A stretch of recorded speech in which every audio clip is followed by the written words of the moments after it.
함께하면 됩니다. 함께하면 됩니다. 여러분 끝까지 함께 갑시다. 함께하면 됩니다.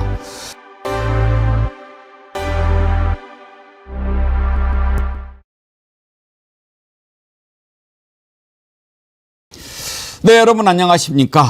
기대와 우려 속에 시작된 한미 정상회담이 성공적으로 끝났다는 평가를 받고 있습니다. 일단 우려했던 트럼프의 돌발 행동이 없었고 주한미군 감축이나 농산물 시장 개방 얘기는 아예 나오지도 않았습니다. 우리 대통령실은 성공적인 회담이었다고 자평했고 외신들의 반응도 긍정적입니다. 워싱턴 포스트는 트럼프 대통령이 북한에 트럼프 타워를 짓고 골프도 쳐야 한다 이런 농담을 던져서 트럼프의 미소를 이재명 대통령이 자아내게 했다라고 전했고요. 영국 BBC도 모두가 미소 지은 회담이라고 분위기를 전했습니다. 특히 AP통신은 트럼프의 초기 경고가 따뜻한 환대로 바뀌었다고 평가했습니다. 회담 시작 전에 트럼프가 SNS에 한국 정부가 교회와 미군 기지에 습격을 했다면서 숙청이나 혁명같이 보인다 이런 글을 올려서 회담이 좀 난항을 겪는 거 아니냐 우려가 나오기도 했습니다만 이재명 대통령의 설명을 듣고서는 오해라고 확신한다고 답하면서 분위기가 살아났습니다. 트럼프의 책까지 읽으면서 협상에 대비했던 이재명 대통령의 성공적인 무대였다 이렇게 칭찬해도 될 것 같습니다. 오늘 1부에서는 한미 정상회담 내용을 주로 짚어보고 또 2부에서도 전문가 김준형 의원 모시고 자세히 알아보도록 하겠습니다. 생방송 배국의 정치 1번지 출발합니다. 정어리몰에서 80만 구독자 돌파하면 축하하면서 준비한 순살 장어탕 여러분들이 너무 사랑해 주셔가지고 또 약간 택배가 늦어질 수도 있다고 연락이 왔네요. 한 번에 사시는 분들이 너무 많이 사주셔가지고 막 이렇게 정해놓으시는가 봐요.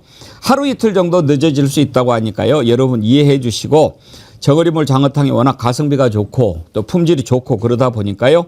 이번에 막 기본으로 5세트, 10세트 심지어 30세트까지 주문하시는 분들이 계신다고 하네요. 예, 감사드리고요. 이번 기회에 또 많이 주문해 놓고 드시면 좋을 거다 말씀드립니다. 특히 5세트 주문하시면 다 10팩이라서 고급 선물용 상자에 포장까지 해드리거든요. 이번 기회에 슬기로운 소비 생활 하시기 바랍니다. 80만 구독자 달성 장어탕 1+1 이벤트 여러분 많이 함께해 주십시오. 네, 80만 구독자 돌파 이후에 구독자 증가세가 조금 더 빨라진 것 같습니다. 여러분 감사드리고요. 예, 꼭 구독 눌러주시고 안 누르신 분들은요. 또 좋아요도 눌러주시기 바랍니다. 구독 누르는 거요. 그거 공짜입니다. 모르시는 분들이 많으셔가지고 예, 꼭 그거를 알려달라고 하시는 분들이 많은데 오늘 아침에 요즘에 우리 애청자님들이 조금 더 업되신 것 같아요. 오늘 아침에 아주 좋은 글들 많이 보내주셨는데 녹수님 웅기 오빠 오늘은 왠지 더 멋있어 보일 듯합니다. 기분 탓인가? 아니지. 백운기 앵커님 반듯반듯한 멋쟁이. 녹수님 이거 8080 디퓨저 드리도록 하겠습니다. 여기도 똑같네. 트럼프 다루는 거. 트럼프 다루는 거. 52A5004님은 아까 10시 38분에 빨리 시작해 주세요. 보고 싶어요 하셨고요. 예, 미소 이마트 주차트님. 백운기 정어리 응원합니다. I like you. 한미 정상회담이 있어서 이렇게 또 영어로 하시는데 이 영어는 제가 알아들을 것 같습니다. 예, 자 오늘도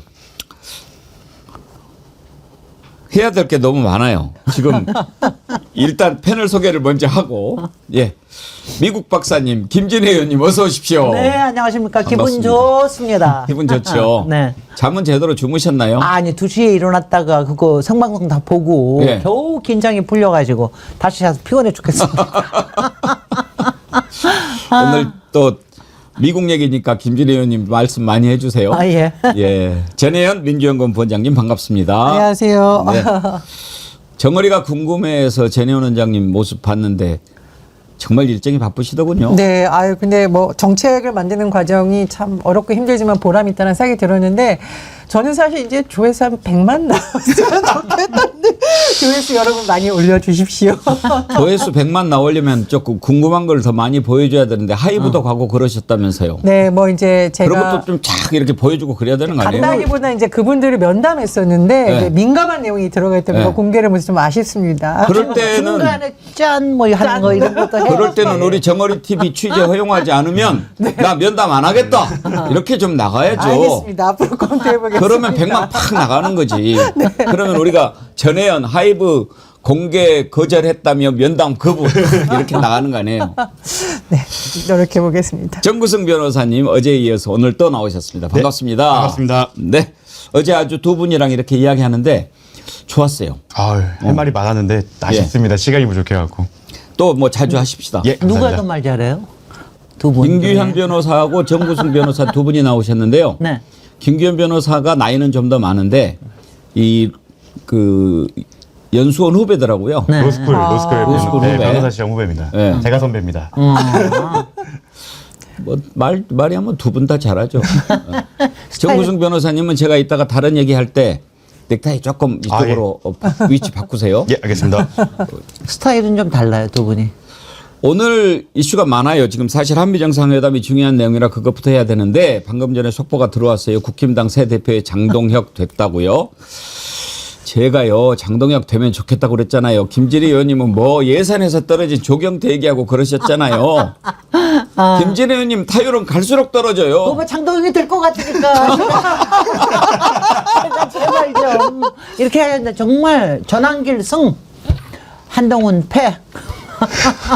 전한길 승 한동훈 패인데 이번 그 장동혁 대 김문수의 대결을 전광훈 대 손현보 대결로 보는 사람들도 그럴 많이 수도 있더라고요. 있어요. 그럴 수도 왜냐하면 전한길이가 손현보 쪽이잖아요. 쪽이죠. 네. 그리고 이제 김문수는 전광훈 당에서 뭐 대표인가 총재인가도 했잖아요. 네. 자유통일당. 그랬는데 이쪽은 전광훈 세력이 밀고 이쪽은 손현보가 밀고 그러니까 아스팔트끼리 싸웠는데 어떤 아스팔트가 더 셌냐 이렇게 지금 결론이 난 거죠. 큰일이야, 이제 앞으로 무슨 꼴을 봐야 될지. 전한길 최고위원이 진짜 농담이 아니라 현실이 공정한 될. 희망이 될지도 몰라. 전한길이 될 거다 아니 저 전한길이 아니고 장동혁이 될 거다 하는 네. 얘기를 어제 저녁에 네. 제가 그쪽에 관계된 사람한테 들었어요. 그래서 설마 그렇게 될까? 왜냐하면은 지금 저쪽을 밀었다가 안 된 사람들이 김문수 쪽으로 가지 않겠어? 그렇게 이야기를 했는데 일단 이 국민의힘의 대표 선출이 당원이 80%가 돼요. 맞습니다. 일반 8대2 죠. 여론조사는 20%가 되고. 그런데 지금까지 국민의힘의 대표 선출이라는 걸 쭉 보면은 대선 후보도 마찬가지고 국민 여론에서는 졌는데 당에서 꼭 이겨가지고 그 사람들이 대장이 돼요. 그건 그게 농간이지. 결국 말하면 국민의 지지를 받지 못하고 있는 사람이 된다라고 하니까 결과가 어떻게 되겠어요? 뻔할 글쎄요. 뻔하죠. 그러니까 내부에서 이게 농간이 가능할 수 있다라는 거를 자기네들도 아는 거고 이게 윤석열 홍준표 때부터 시작한 거 아닙니까? 김기현 때부터. 네. 예. 김기현은 이제 그 다음이고 예. 윤석열 저기 하니까 민심에서 지고 당심에서 이긴다. 근데 이번에도 보니까 조금 심해요. 여론조사에서 무려 20%가 차이가 났어요. 그런데도 최종에서 한 2만 표 차이가 났으니까 야. 일본의 결과를 보니까요. 장동혁이 22만 301표, 김문수가 21만 7,935표. 그래가지고 2,366표. 아주 박빙이었어요. 네. 근데 국민 여론조사에서는 김문수가 60.18, 장동혁이 39.82, 게임이 안 될 정도로 김문수가 앞섰는데 당원 선거인단 투표에서 장동혁이 18만, 김 후보가 16만 이렇게 된 거예요. 그러니까 아무리 국민이 뭐 이렇게 한다고 해도 국민 뜻과 반대로 가는 거죠. 그 통일교가 그 행사할 수 있는 표의 개수가 3만에서 5만이라고 이제 특검이 추정을 하고 있는데 네. 정확히 이 결과를 바꿀 수 있는 딱 그 수치입니다. 그러니까 또 결국에는 통일교 뭐 신천지 그때 당시 그 대량 조직적으로 입당했던 표가 결정했던 후보가 그 후보가 됐고 그 표들은 아무래도 일반 국민들의 생각과는 반대로 움직이겠죠. 그 결과이고 거기에 대한 후과는 이제 국민의힘이 감당해야 될 것이다. 꼭 이제 사법 처리뿐만 아니라 이거에 대한 후폭풍도 분명히 감당해야 될 거고 조금 더 이제 위헌 정당으로 가는 엑셀레이터를 밟았다라고 봅니다. 이제 뭐 제가 장동혁이 될 거다라는 것보다 차라리 장동혁이 됐으면 좋겠다. 그러면 분리수거가 훨씬 쉬워지니까 그런 얘기 하지 않았습니까? 과연 지금 정상 체제보다는 비대위 체제가 더 많이 운영됐던 국민의힘에서 이게 임기가 2년인데 2년 버틸 수 있을까도 궁금하고 이 당이 안 쪼개질까 하는 것도 궁금하고 뭐든지 좋아하시잖아요. 지금 다 좋아하시잖아요. 어떤 시나리오든. 저는 요즘에 제가 원하는 대로 무슨 일들이 많이 일어나가지고 이번 주에는 복권을 한번 사볼까 합니다. 그 지금까지 강 건너 불구경하면서 자기 지역구만 챙기려고 했던 언더찐윤들이 네. 이제 다음 이제 지방선거부터 시작해갖고 자기 집에도 불이 났다는 걸 알게 될 겁니다. 이제 장동혁 대표가 그 전환길과 손용보 그리고 그 일당들에 대한 당연히 보훈이 일어날 수밖에 없어요. 그럼 과연 지방선거에서 지금까지 자기를 밀지 않았던 언더찐윤들한테 공천권을 행사하게 해줄 것이냐 이 부분을 본다면 지금까지 사실은 그 언더찐윤 분들께서 막 그 당이 망해가더라도 어차피 나는 재선될 수 있어. 어차피 나는 공천권 행사할 수 있어. 이런 걸로 약간 강 건너 불구경을 했는데 이제 진짜 자기 집에도 불이 들어오는 것을 겪게 될 겁니다.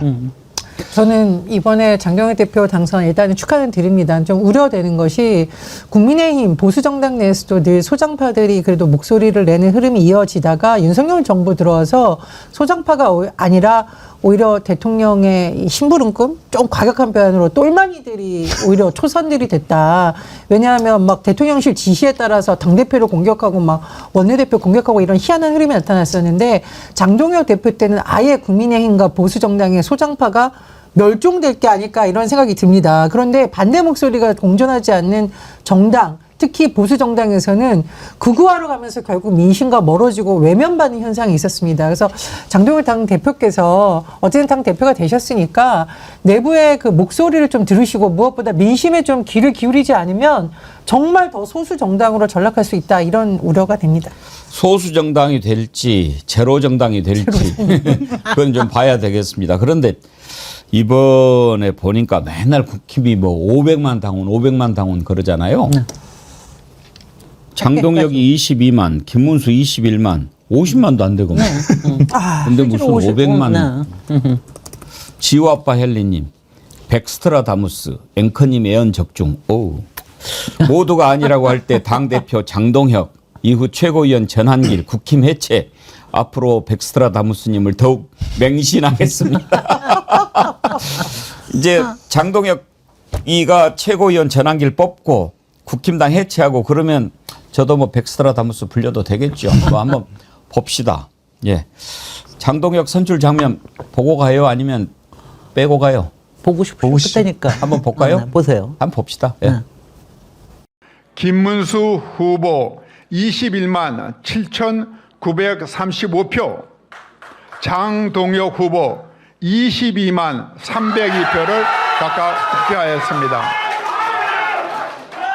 당대표로 장동혁 후보가 선출되었음을 선포합니다.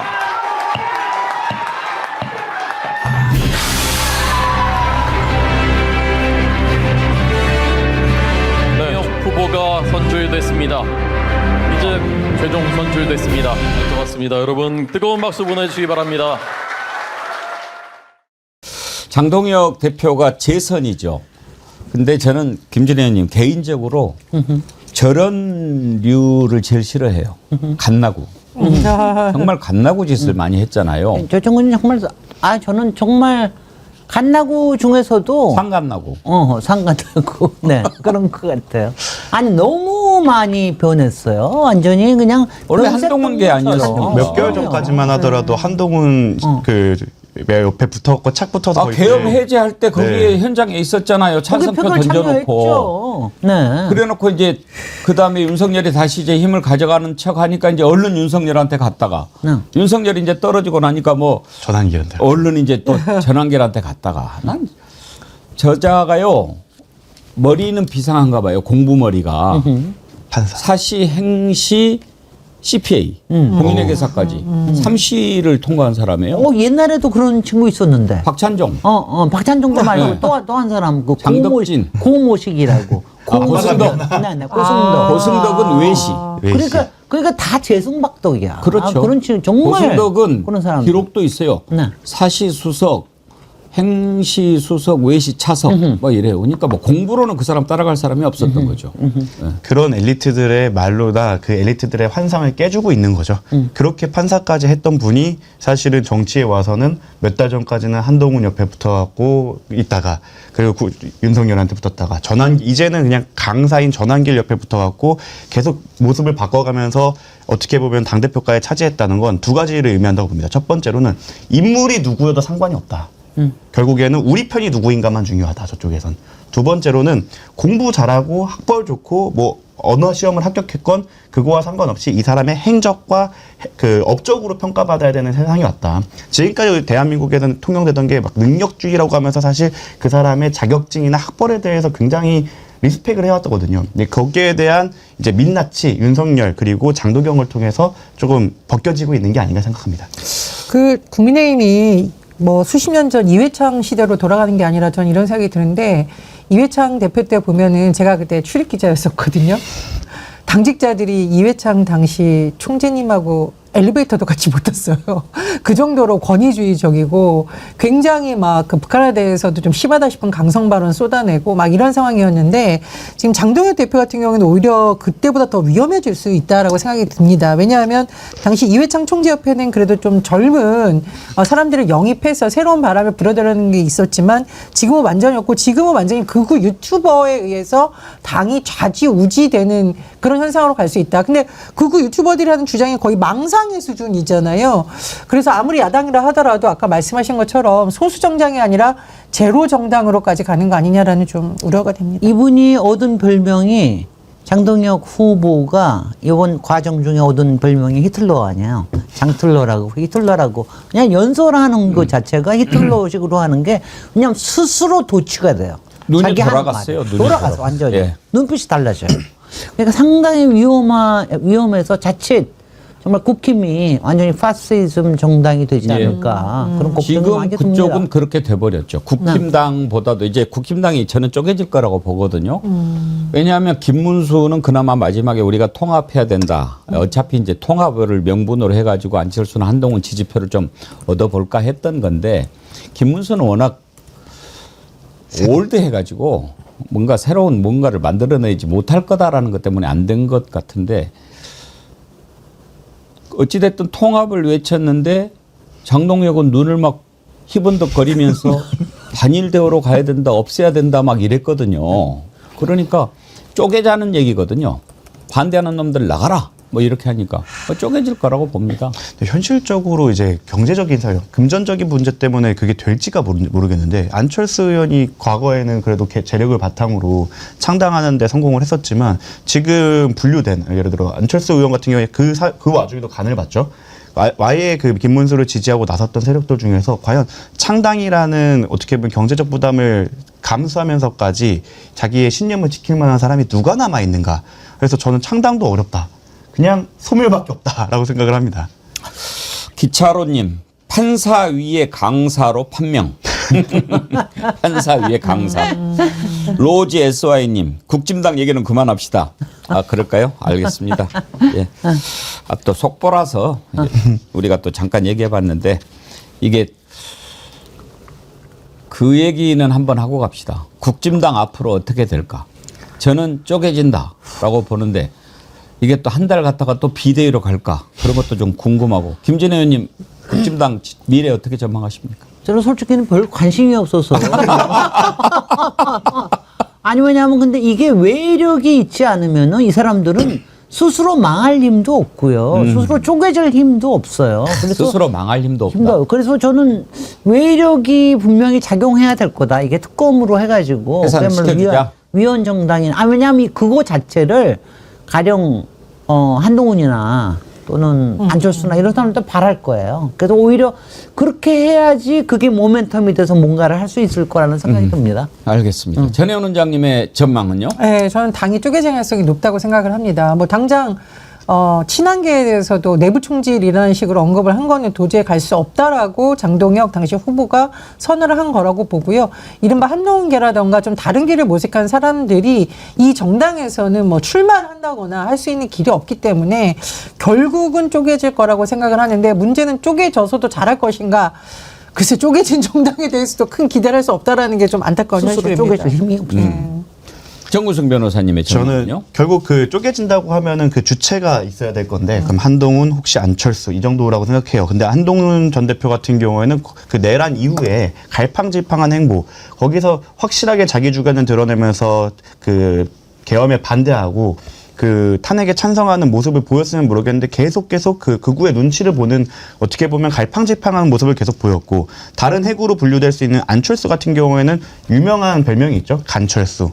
그러니까 정말 필요할 때 선택을 못하는 분들이라 이 사람들이 과연 그 분당과 창당이라는 도박수를 던질 수 있을 것이냐. 그래서 저는 분당과 창당의 가능성이 낮게 보는데 혹시 외력으로 가능하다라고 하면은 특검이 아니라 저는 이준석이라고 생각합니다. 저도. 결국에는 이런 표현을 써도 될지 모르겠지만 분리수거 느낌으로 자기네들끼리 다시 모여서 할 수 있는데 한동훈 안철수만으로는 안 될 거고 아마 이준석까지 모여서 새로운 것을 도모할 수도 있을 거다. 하지만 그래봐야 제 생각에는 두 자릿수 넘기긴 쉽지 않을 거다라고 생각합니다. 예. 자, 국힘당 얘기는 이 정도 하지요. 김종인 님이 한마디로 정리를 해 주셨네요. 머리가 비상하면 뭐합니까? 생각이 이상한데요. 그렇죠? 예. 자, 최수영님 오늘 새벽에 일어나서 이재명 대통령 어제 새벽에 일어나서 이재명 대통령 한일 정상회담 보면서 문득 들었던 생각이 윤돼지가 대통령 재임 중에 제일 잘한 일이 계엄이지 지금 탄핵 안 당했으면 저 자리에 윤돼지가 후덜덜 생각만 해도 소름이 얼마나 트럼프 앞에서 모질한 짓하고 무시당했을까 하는 생각에 진짜 소름이 돋았습니다. 멋진 우리 이재명 대통령. 네. 이게 어제 새벽에 한일 정상회담을 쓰신 건지 오늘 새벽에 한미 정상회담을 쓰신 건지 헷갈린데 아무튼 그게 계속 이어졌으니까요. 이분 말씀이 가장 우리 국민들 생각하고 비슷할 것 같아요. 어디 갔지?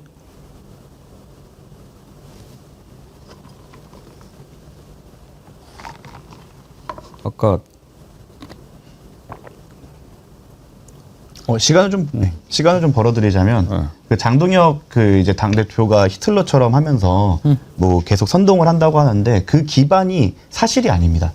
그래서 그리고 오늘 한미 정상회담을 통해서 그들의 극우 유니버스의 망상이 깨지는 어떻게 보면 영상이 나와버렸기 때문에 그 장동혁의 그 선동과 날조를 통한 사람들을 흥분시키는 게 오래 갈 수가 없다. 괜찮아. 전환길이 옆에 있어. 웃으면 복이 와용님이 잘하실 거라고 생각하면서도 조금 긴장했어요. 그런데 이재명 대통령은 역시였습니다. 바로 이 웃으면 복이 와용님 생각이 우리 국민들 생각 전체적인 생각 아닐까 싶어요. 잘할 거야, 잘 될 거야라고 하면서도 우리가 좀 걱정을 했죠. 그 걱정은 이재명 대통령 때문에 걱정하는 건 아니지만 트럼프 때문에. 트럼프가 보통 트럼프가 아니지 않습니까? 그리고 워낙 막 돌발적인 행동을 많이 하니까 심지어 젤렌스키하고 할 때는 막 싸웠잖아요. 어떻게 한 나라의 대통령을 맞은편에다 놔두고 싸울 수 있을까? 그리고 또 바로 앞에는 젤렌스키도 오고 마크롱도 오고 막 이렇게 외국 정상들이 와 있는데 자기는 다 이렇게 앉아가지고 쭈르륵 앉혀놓고 회담을 했잖아요. 나 그런 장면은 살다 처음 보는데 그런 트럼프라서 괜찮을까? 거기에다가 이제 또 바로 직전에 SNS. 그 SNS에 글을 올렸잖아요. 한국에서 도대체 무슨 일이 일어나고 있느냐. 교회를 습격하고 뭐 또 미군 기지를 막 이렇게 뭐 저기 하고 이런 상황에서 이런 데서 어떻게 우리가 사업할 수 있겠냐. 이렇게 썼단 말이에요. 이야, 이러니까 우리 저 미국 박사님 근데 저는 예. 이걸 보면서 이게 트럼프가 과연 쓴 글일까? 저는 이게 너무너무 의심스럽더라고요. 그러니까 이게 왜냐하면 그러니까 물론 위협을 하기 위해서는 어떤 말도 할 수가 있는데, 트럼프 입에서 비즈니스를 할 수 없다라고 하는 말은 이건 엄청난 협박입니다. 근데 이게 정말 이걸 진짜로 썼어. 그래서 제가 몇 번씩이나 원본을 들여다봤는데 조금 의심스럽근데 나중에 이제 이거를 인정을 하고 거기서 이제 뭐 교회에 대한 거라든가 미군 기지에 대한 조사 이 얘기를 구체적으로 하는 거 보니까 직접 쓰긴 쓴 모양이에요. 그러니까 이제 협상용으로 이제 썼다라고 그 의도는 우리가 알 수가 있는데 트럼프가 크리스찬이잖아요. 그러니까 이제 아무래도 우리나라 교계 쪽하고는 뭔가 채널이 있겠죠. 그러면 이제 지난번에 김장한 목사 뭐 거기를 저는 의심하는데 거기도 그렇고 순복음교회도 그렇고 이렇게 이제 압수수색 당하니까 이번에 이재명 가는데 우리 막 당했어 뭐 좀 뭐 해줘 뭐 이렇게 꺼나 바쳤을 수도 있겠죠. 그리고 어저께 당장 이걸 쓰자마자 고든창이라는 사람이 딱 여기다가 땡큐 해가지고 쓴 거 보니까 고든창이라는 사람이 그 모스탄하고 그 애니청 이런 사람들은 다 해가지고 교회 네트워크거든요. 거기에서 작업했을 그러니까 가능성이 그쪽에서 상당히 있다고 작업을 했을 봐야지요. 겁니다. 예. 그런데 이제 그런 부분도 확실하게 설명을 했는데 내가 확실히 오해했다라고 인정을 했잖아요. 그게 대단한 거예요. 그렇죠. 근데요, 제가 어저께 정말 제가 이제 일어나자마자 그 생방송을 다 봤잖아요. 생방송을 원어로 다 들어가지고. 예. 근데 저도 이제 일단은요, 미국의 동부식 언어라고 하는 게 정말 이게 사람을 막 이렇게 막 쏘아붙이는 게 무지무지 빨라요, 속도가. 예. 근데 또 더군다나 이 트럼프 대통령이 굉장히 속도가 빠르잖아요. 빠르죠. 어저께는 더군다나 굉장히 공격적으로. 왜냐하면 이제 이게 어디에서 얘기가 나왔냐면 기자가 물어볼 때 대답하는 과정에서 막 이게 나왔거든요. 그러니까 전체적으로 호의적이지 않은 분위기에서 그 말이 딱 나오는데 대통령 딱 목소리가 나오자마자 야, 나는 이재명 대통령 목소리가 그렇게 좋은 줄 몰랐어. 그러니까 청아하게 짠 하고 나오는데 그 청아한 거로 그야말로 오케스트라에 하듯이 그냥 정확한 언어로 얘기를 하는 거예요. 아주 정확하게. 왜냐하면 그게 주요했던 겁니다. 왜냐하면 거기서 그냥 얼버무리지 그게 뭐 오해입니다라든가 어물어물하면 뭐가 뭐 어물어물하면은 트럼프가 그런 거 딱 질색하거든요. 근데 이건 정확하게 교회에 관련된 건 어떤 거고 이거는 지금 뭐 친일 쿠데타가 저게 되는 과정에서 생긴 문제고 이렇게 정확하게 얘기를 하니까 트럼프가 딱 대답하잖아. 이거는 자기가 오해했다. I'm sure misunderstanding 그랬던가. 근데 이제 사과한다, apologize는 안 했지만 그렇게 하고 나서 곧바로 이렇게 손을 이렇게 내밀어서 악수를 하더라고요. 그게 사실은 나 미안해 사과하는 그런 표시라고 봐야 되는 거 아닙니까?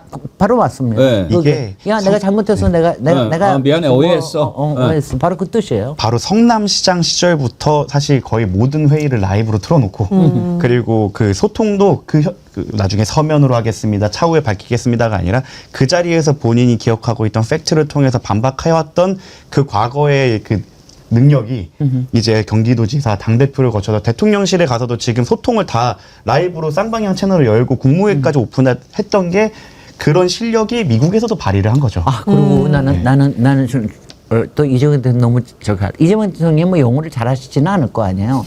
그러니까 사이사이에 영어를 꼭 집어넣어. 이해될 수 여기서도 뭐가 뭐냐 팩트 체크 이렇게 표현을 해. 딱 미리 알아들을 수 있다. 알아들을 수 있게. 그렇죠. 저 사람이 지금 무슨 종류의 얘기를 하고 있는 거구나. 그 센스죠. 그게 센스예요. 통역하기 전에 영어를 쫙 하나씩 넣어주는 거지. 영어를 하나씩 넣어줌으로 해서 내가 얘기하는 게 뭐다라고 하는 걸 감을 딱 주는 거예요. 맞습니다. 저는 이거 대단한 거예요. 이 스트롱맨이라는 트럼프의 체면을 너무 구기지 않으면서도 이 상황을 풀어가는 이것이 굉장한 능력이라고 생각을 하거든요.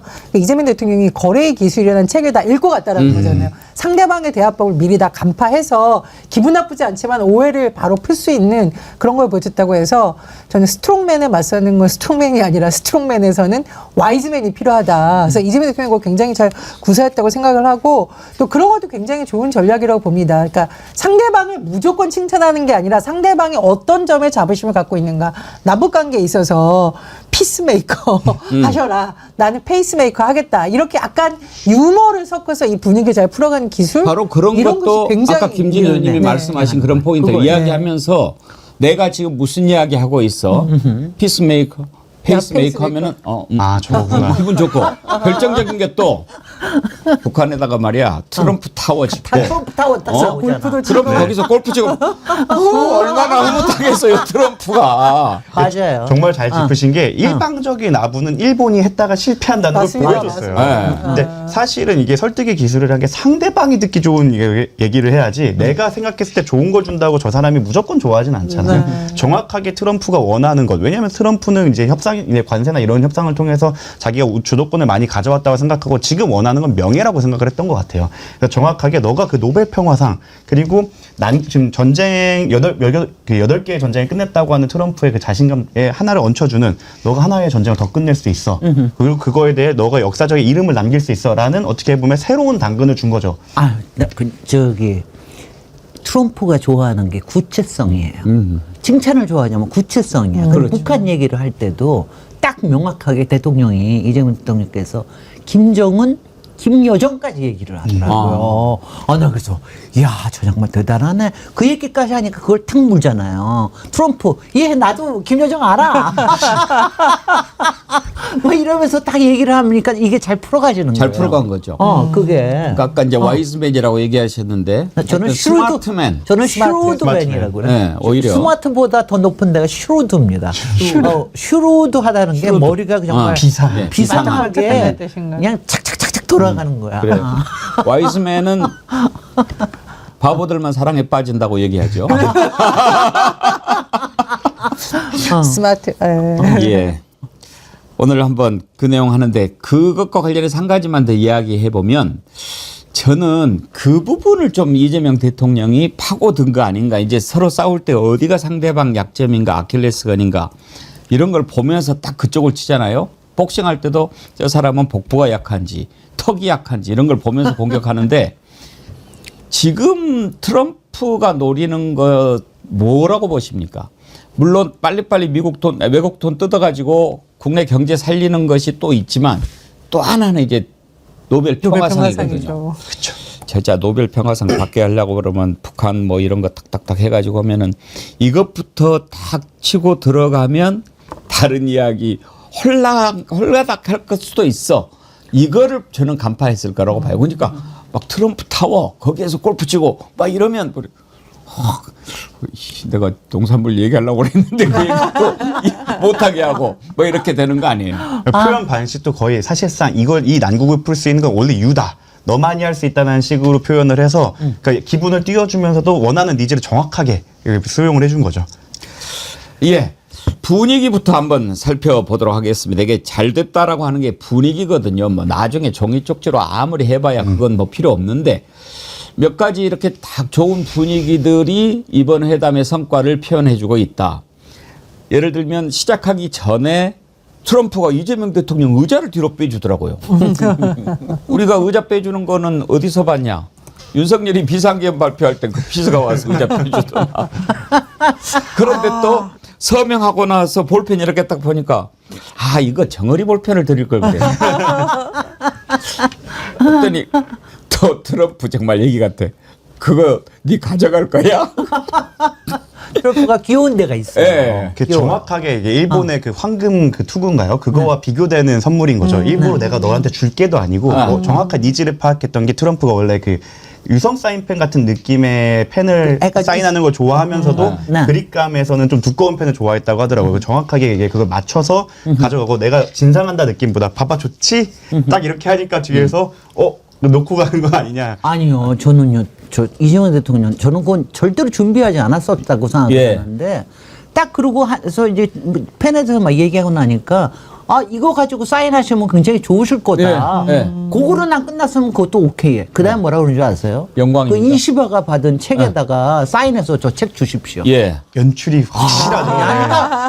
그러니까 정말 머리가 팍팍팍팍 돌아가. 그게 특수 제작한 펜이라고 하더라고요. 아니, 그러니까 네. 이재명 대통령 만날 때 누구든지 만나시면은 넘어가지 않게 조심하셔야 돼요.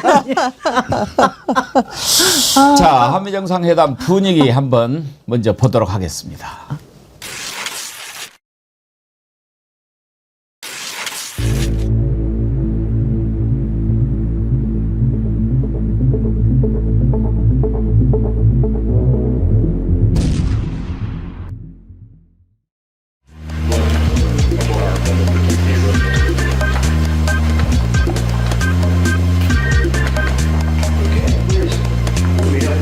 It's pretty heavy.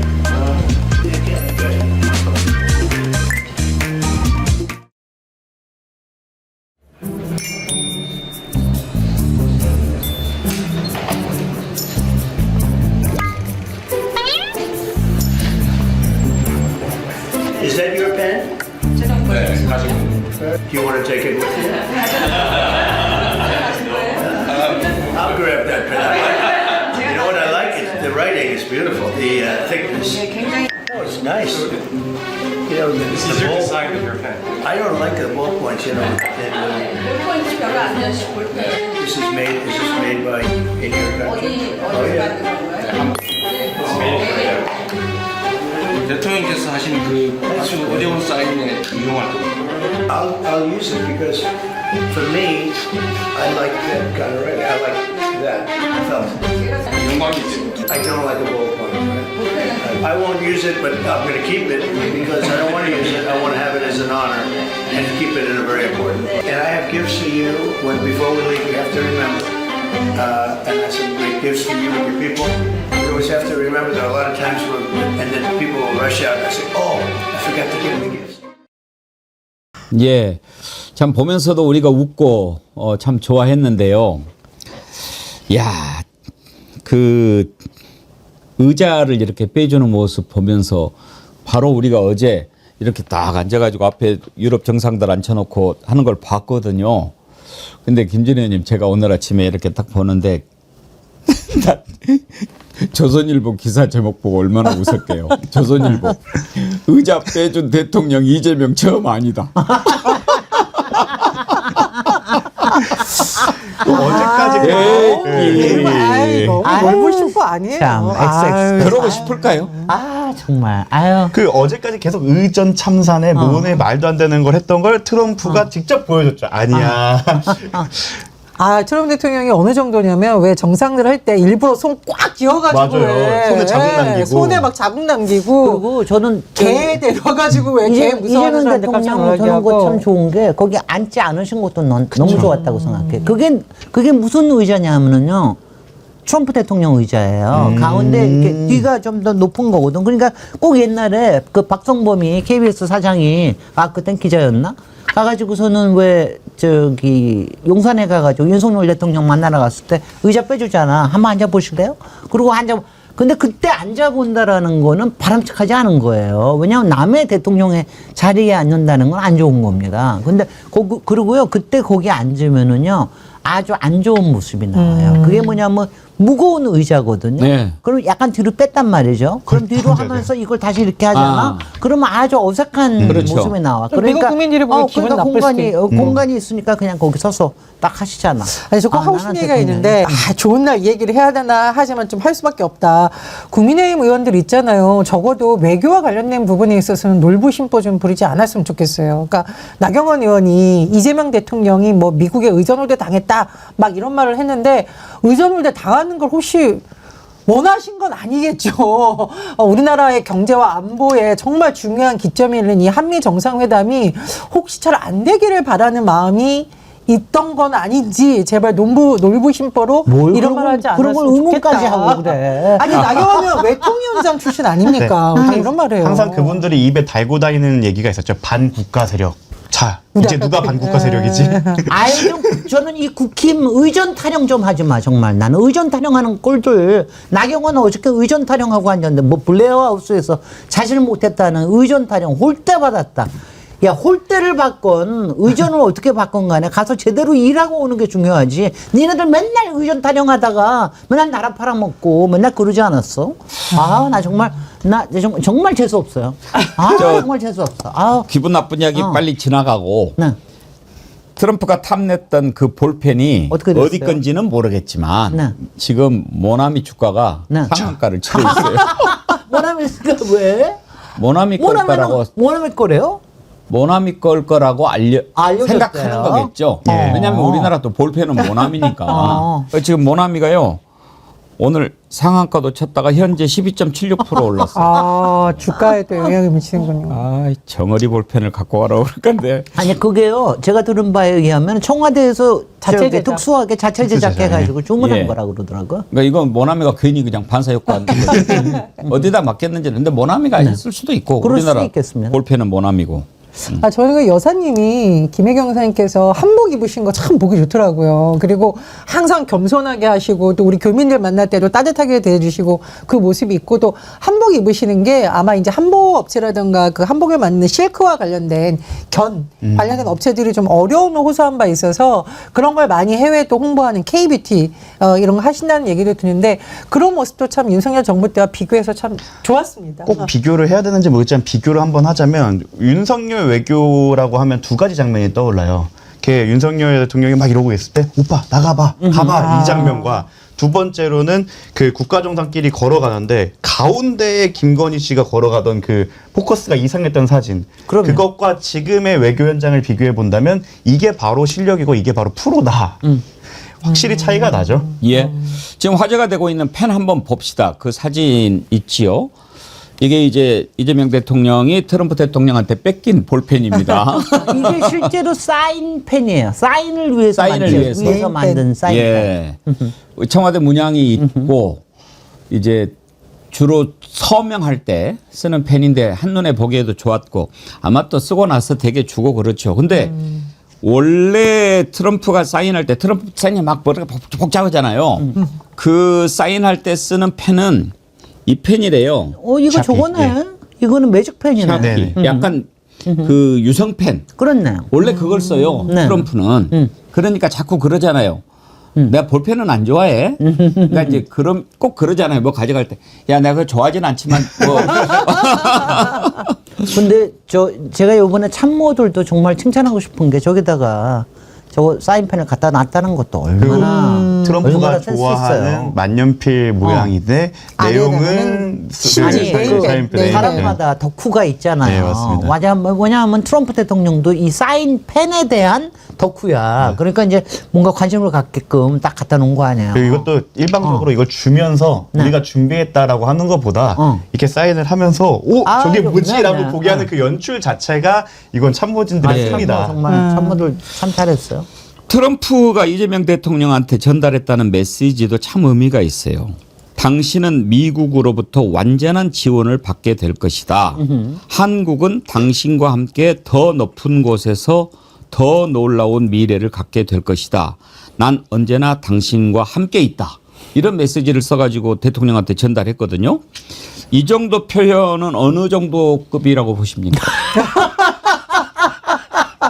그거는 제가 잘 모르겠는데 그거는 아마 최종권 차관님 정도나 돼야지 아실 것 같은데 여하튼 듣기 엄청나게 좋은 말이에요. 이거는 뭐냐면 앞으로 뭐든지 협력해가지고 뭔가 같이 하겠다는 뜻이거든요. 그러면서 같이 할 테니까 뭐 많이 내놓기도 해. 그런 뜻이기도 합니다. 저는 좀 통쾌했던 부분이 그 극우 유니버스, 자기들만의 유니버스가 있잖아요. 거기 안에서는 심평 변호사가 이번에 했죠. 1년 안에 트럼프의 지지를 못 받아서 뭐 이재명 정권이 무너질 거네. 아니면 좀 더 극우에 계신 분들은 트럼프가 항공모함을 이끌고 와갖고 정권을 뒤집을 거네라고 했던 그들 사이의 망상을 트럼프가 직접 깨준 겁니다. 제가 요거 하나만 얘기할게요. 제가 아까 얘기하면서 이제 미국에서 이른바 컴플리멘트 저기 하는 거에 이 여러 가지 레벨들이 있는데 예. 너 너무 멋있어. 예. 너무 누나는 예. 그거는 약간 거리를 두는 거예요. 그렇죠. 어떨 때 좋은 거냐면 난 너랑 뭐 같이 하고 싶어. 이게 진짜 컴플리멘트의 최고봉이에요. 네. 근데 이번에 이 뜻이 그거거든요. 예. 나 너랑 같이 하고 싶어. 위대하게 뭘 같이 하고 싶다. 이게 굉장히 좋은 거예요. 그때 이제 저 같으면은 파트너가 되겠다. 이 저 뜻이거든요. 같으면은 생각해보고 그랬을 저는 이 단어에 주목했습니다. great라는 표현을 썼다고 예. 하잖아요. 트럼프 대통령이 MAGA, Make America Great라는 표현을 계속 쓰거든요. 근데 이재명 대통령한테도 Great라는 표현을 썼다는 건 정말 본인이 할 수 있는 최고의 찬사를 보냈고 한미 동맹을 통해서 우리가 미래의 동반자다라는 것을 가장 강력하게 보여준 단어가 이 그레이트 안에 다 들어가 있다 이런 생각이 들고요. 나는 언젠가 당신과 함께 있다 이런 메시지를 직접 써가지고 좋다라는데 이건 보통 정말 사랑하고 죽을 때까지 가는 데 쓰는 표현이 아닌가 싶은데 사실 문재인 정부 때는 강철 같은 한미 동맹이라는 표현이 나왔었거든요. 저는 그거보다도 훨씬 더 강력하고 친숙한 표현을 이번에 썼다라고 생각이 듭니다. 그리고 참 정말 대단했던 점 중에 하나가 이번에 성공한 건 또 일본을 미리 거쳐간 부분으로 성공 요인 중 하나입니다. 그 회담 내에서도 한미일 동맹이나 중국을 대항하기 위해서 그런 부분을 얘기할 때 이미 일본이랑 우리는 얘기 다 했어. 우린 너네랑 같이 갈 거야 라는 걸 미리 말함으로써 트럼프 입장에서는 신경 써야 될 요소를 하나 줄여준 거죠. 그런 것까지 미리 준비했다는 것 자체가 이게 준비의 승리고 그 준비성과 실력의 승리였다라고 생각합니다. 이게 이번에는 근데 제가 쭉 이제 해석하는 거 보니까 미국의 실무진들의 약간 힌트가 미리 있었던 게 아닌가 싶어요. 얘네들 저 일본하고의 관계 때가 우리가 여러 가지 껄끄럽다 그런 게 있으니까 그래서 해결하고 미리 와라. 그렇게 한 게 아닌가 싶어요. 굉장히 현명했습니다. 거기다가 솔직히 우리가 여기서 한일 저거는 얘기 못했는데 나는 이시바 총리가 그렇게 웃는 건 처음 봐요. 그래요. 이시바도 계속 웃더라고요. 막 이시바가 얼마나 딱딱한 사람이에요. 지지율이 거의 이제 그 바닥을 치다가 13% 올랐어. 이시바 총리. 네. 아유, 완전히 이재명 대통령한테 엎어질 판이에요. 완전히 이제 9월 달에 다시 재임될 겁니다. 이제 그 극우에 대단해요. 있는 사람들이 도대체 어떤 깃발을 들을지 저는 그게 궁금하네요. 이제 미국 국기를 들어도 한국 편인 거고 대한민국 국기를 들어도 이제 대한민국의 대통령이 이재명 대통령이시니까 과연 그분들이 어떤 국기를 들까? 그 위성락 안보실장님이 참 고생하셨다는 게 꼭 하고 싶습니다. 제가 알기로 위성락 실장님이 빵을 그렇게 좋아하는 편은 아닌데 요즘 맨날 샌드위치로 밥 때우면서 잠을 못 주무면서 준비하셨다라고 하는데 참 수고하셨다는 얘기를 좀 드리고 싶고요. 대통령님이 사실은 제일 마음을 졸였겠죠. 이재명 대통령이 이 한미 정상회담 때문에 얼마나 밤잠을 못 자가면서 많은 것을 고민하고 어떤 말을 했을지 준비를 했을까 싶은데 어쨌든 이재명 정부에 들어와서 첫 한미 정상회담은 상당히 성공적이었다 이렇게 평가를 될 것 같습니다. 예. 마지막으로 제가 칭찬 하나만 더 하겠습니다.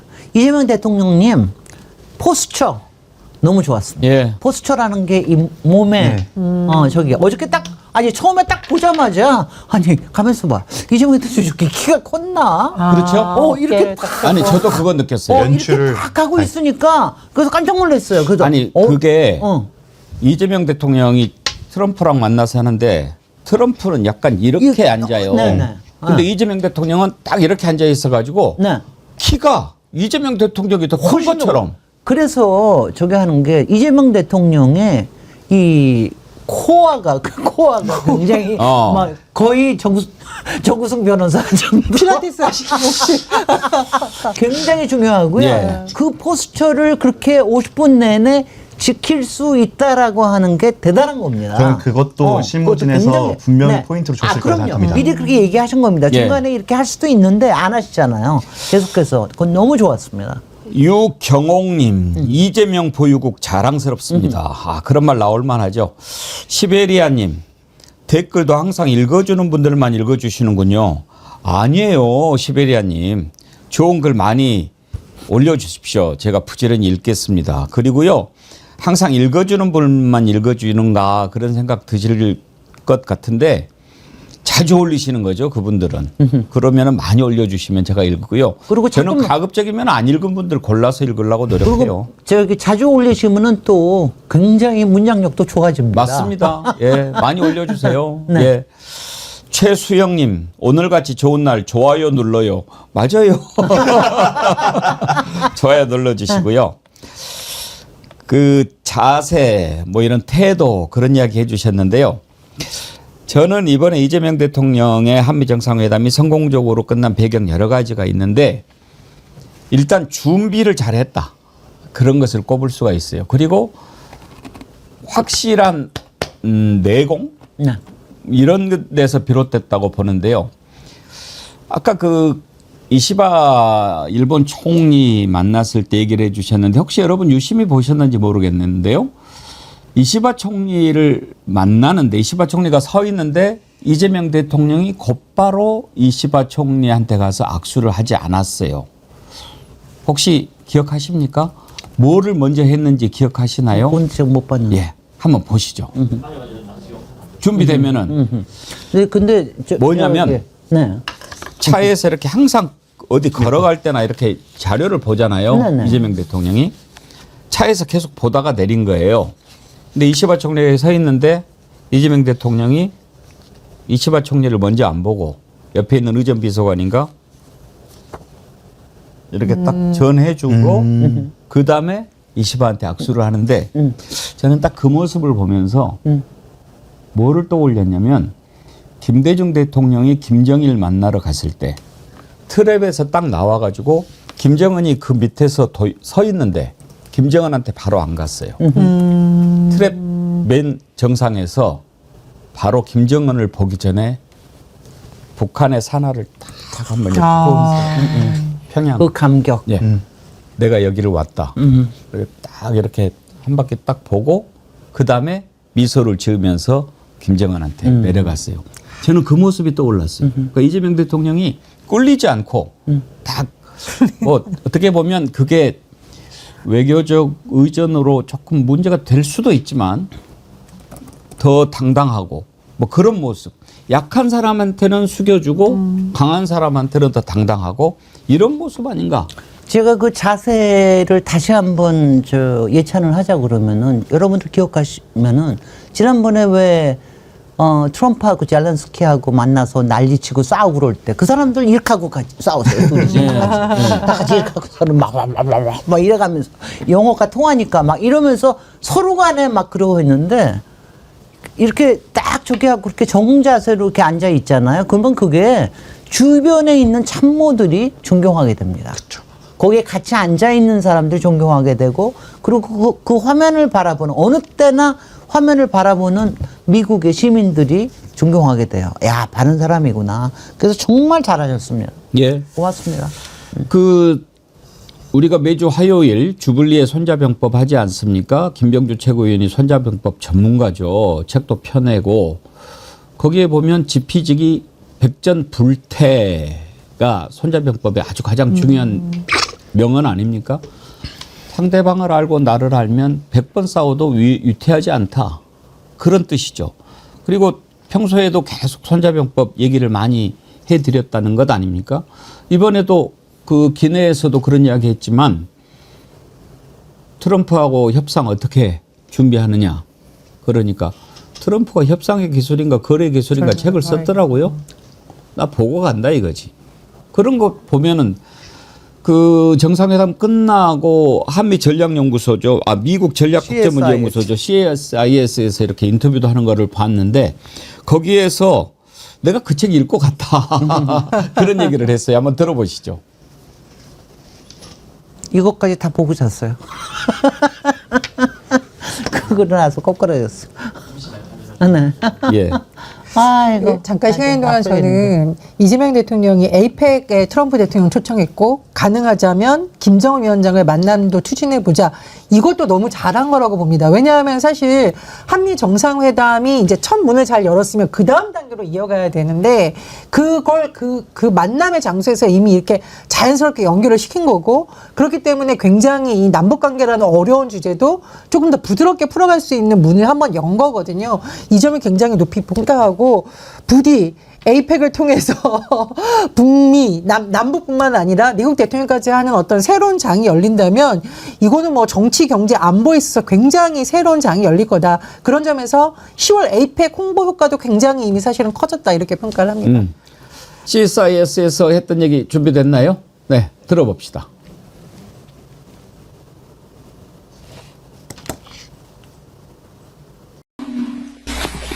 우선은 이 트럼프 대통령께서 이미 저를 만나기 전에 SNS를 쓰지 않았습니까? 매우 위협적으로 SNS를 쓰셨고 아침에 기자들과 기자회견을 하면서 한국 정부가 미군 기지에 압수수색을 했다. 한번 따져봐야 되겠다. 이런 말씀까지 하셔서 우리 참모들 사이에는 이거 젤렌스키와 트럼프 같은 상황이 벌어지지 않을까 이렇게 우려를 했습니다. 그런데 저는 이미 그렇지 않을 거라는 점을 알고 있었습니다. But I already knew that I would not face that kind of situation. 왜냐하면 제가 트럼프 대통령이 쓴 거래의 기술, The Art of the Deal을 읽었기 때문이죠. That's because I had read President Trump's book, The Art of a Deal. 이분이 협상의 하나의 기술로 상대가 감내하기 어려운 조건을 던지긴 하지만 최종적으로 불합리한 결론에 이르게 하지는 않는다. 라는 게 본인이 이미 써놓은 내용에 있고 이미 그 이전 여러 협상에서 그런 모습을 보여줬기 때문에 한국과 미국 간의 이 한미동맹은 매우 중요해서 거기에 큰 상처를 내는 그런 일은 벌어지지 않을 거라고 제가 확신했습니다. 그래서 결과는 아주 좋았습니다. So the results were very good. 모든 사람들이 저한테 그런 조언을 했습니다. 인내해라. 예. 휴, 그 소리는 누가 낸 거죠? 아니 대통령이 하신 거예요. 대통령이. 그 트럼프가 썼다는 협상의 기술, 거래의 기술이라고도 할 수가 있겠죠. 그 책을 보면 앞에 이런 게 나와요. 내가 거래를 성사시키는 방식은 아주 간단하고 분명하다. 목표를 높게 잡은 다음에 목표 달성을 위해 전진을 거듭할 뿐이다. 때때로 목표에 미달할 때도 있지만 대부분의 경우 나는 원하는 만큼의 목표를 달성한다. 이게 이제 트럼프 카드 첫 번째에 나오는 거예요.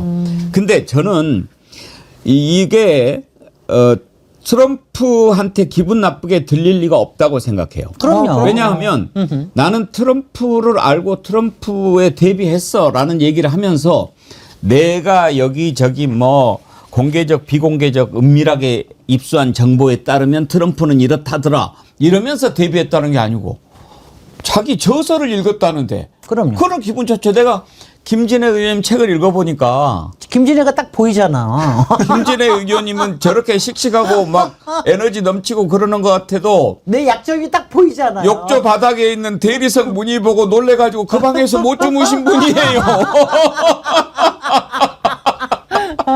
제 책을 보면 책을 보면 그런 게 다 보입니다.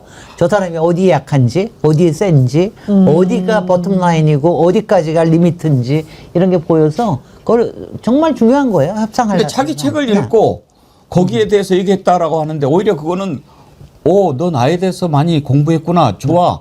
친밀감 느낄 수 있는 거죠. 그럼요. 외교에서 중요한 건 황금 투구, 반클리프 목걸이가 아니라 저런 준비였다는 거를 이제 실력으로 보여준 거죠. 그렇죠. 그리고 그 표현 있잖아요. 한미 동맹의 황금 시대라고 방명록에 적었는데 트럼프 그 사무실 보면 온통 황금으로 꾸며놨어요. 그게 이제 골든이라는 게 아니라 상징성이 있잖아요. 나는 그것도 난 너무 웃긴 게 은근히 거기서 그 캐대헌의 골든 노래를 네, 맞습니다. 골든 노래를 딱 암시하는 거야. 야, 니네들 골든해? 우리는 맞습니다. 진짜 빌보드 골든했어. 황금 시대라는 게 너무 괜찮아. 전성기 이런 의미가 같이 있고 빛나는 그러니까 트럼프가 원래 이제 황금으로 막 꾸며놓을 만큼 그런 걸 좋아하는 사람인데 좋아하는 사람이죠. 더군다나 제가 말씀드렸듯이 마가 위대한 미국의 시대를 다시 연다 이 점을 딱 겨냥해서 미국과 한국의 황금 시대라는 표현을 쓴 것도 굉장히 많이 고심을 해서 준비한 문구라고 생각이 듭니다. 아니 사실, 제가요 예. 이번에 가면서 제가 주문처럼 외운 게 그 캐대헌 노래 보셨는지 뭐야? Gonna be golden, gonna be golden. 네. 그리고 그걸 주문처럼 제가 외워놨고 혼문을 완성하십시오. 우리 혼문을 완성합시다. 우리 국민의 에너지로 혼문을 완성합시다. 그랬는데 정말 그렇게 예, 된 것 같아요. 예. 너무 좋아요. 아니 사실 우리가 기대를 하면서도 걱정했던 것이 트럼프가 워낙 돌발적이기도 하지만 커리어를 놓고 봐도 트럼프는 미국 대통령을 한번 했잖아요. 그리고 또 연이어서 하는 것도 아니고 좀 쉬었다가 또 하잖아요. 그러면 이 정상 간의 회동이나 이런 데서 얼마나 더 상대적으로 유리한 위치에 있습니까? 월드컵 무대 처음 나가는 선수하고 월드컵에서 수차례 우승했던 브라질하고 처음 싸울 때 선수들 긴장 안 하겠습니까? 그런데 사실상 대통령 된 지 얼마 안 되고 미국 대통령 만나는데 이재명 대통령 위축될 수도 있고 긴장할 수도 있겠죠. 그런데 뭐 얼마나 능수능란하게 했습니까? 그런 급을 놓고 봤을 때도 정말 잘했다고 칭찬을 해주는 거고 이렇게 여유 있는 모습 그런 모습이 좋았고요. 특히 이제 SNS 관련해서 아까 얘기했는데 그걸 이재명 대통령이 정말 나이스하게 그거 아니다 이렇게 팩트 체크로 딱 이야기를 하니까 금방 내가 오해였다고 확신한다라고 트럼프가 얘기를 하면서 트럼프도 거기에서 얼른 이거를 그러면 내가 이 한국 대통령 기분 나쁘지 않게 이 문제를 해야지 하면서 잭 스미스 얘기를 한 거예요. 잭 스미스가 누구냐? 트럼프 특검했던 사람이란 말이에요. 트럼프 괴롭히던 이름. 원수죠, 아주 철천지 원수. 그래가지고 꼭 그 잭 스미스 이야기할 때 그 앞에다가 크레이징가를 붙여요. 에? 미친놈이다 맨날. 지금 오히려 막 그 역으로 조사하고 그러는데 그 장면 한번 보시죠. 지금 대한민국은 아시는 것처럼 친위 쿠데타로 인한 혼란이 이제 극복된 지 얼마 안 된 상태고 그 내란 상황에 대한 국회가 임명하는 국회가 주도하는 특검에 의해서 사실 조사가 진행 중입니다. 물론 저의 통제하에 있지는 않지만 하여튼 대한민국 검찰이 하는 일은 검사하는 일은 팩트 확인, 팩트 체크인데 미군을 직접 수사한 게 아니고 그 부대 안에 있는 한국군의 통제 시스템이 어떻게 작동했나를 확인한 것 같습니다. 나중에 좀 더 자세히 설명을 드리도록 하겠습니다. So it hasn't been long since Korea has overcame the political turmoil following the self coup by the former president. Currently, there is a fact-finding investigation by a special prosecutor that was appointed by the National Assembly.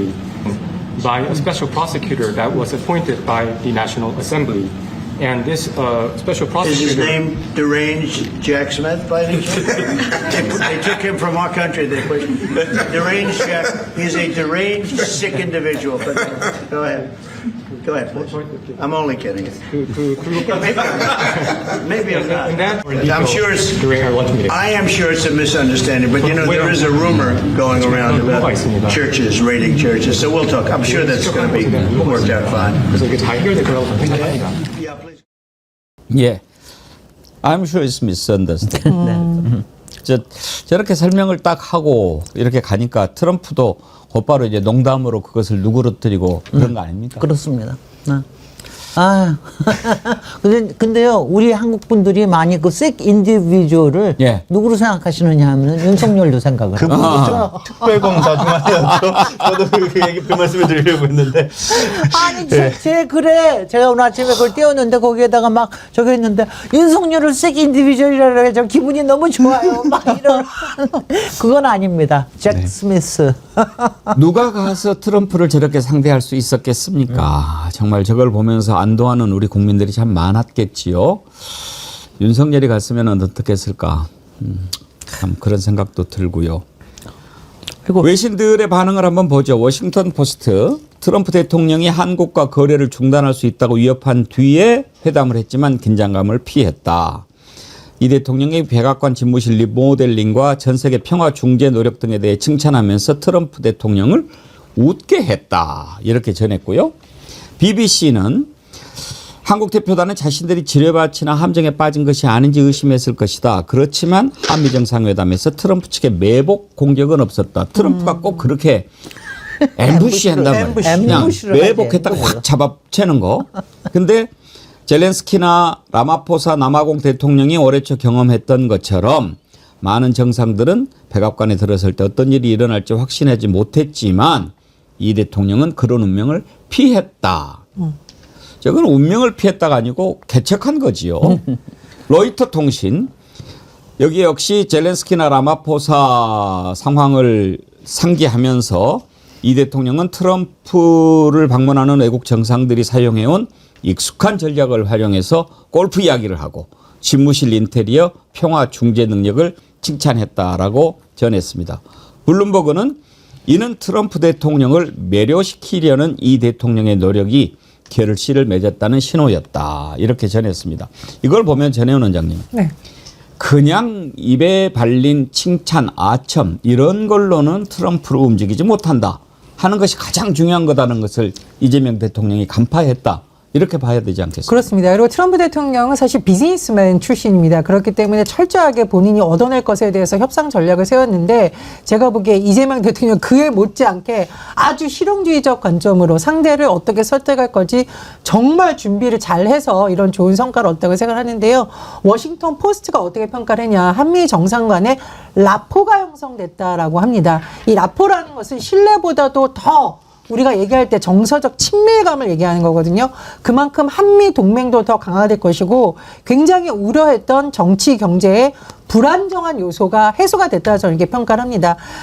그리고 이제 뭐 이재명 대통령도 너무 잘하셨지만 정말 이 참모진들의 노력, 우리 이 새로운 정부에 들어와서 뭔가 잘해보려는 사람의 노력도 꼭 짚어야 되겠는데 여러분들 우리나라 이 정부에서 마스가 모자 기억하시죠? 예. 마스가 조선업에 대해서 대화를 나눈 부분에 대해서 마스가 모자 준비된 거 이번에 명장이 만든 거북선 모형 가져간 거 그게 사실은 다 조선업이라는 실리적인 뭔가 다 연결돼 있는 거거든요.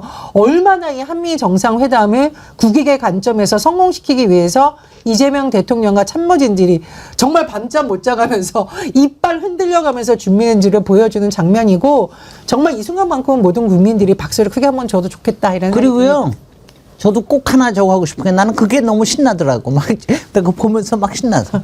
우리 시진핑 같이 만나러 갑시다.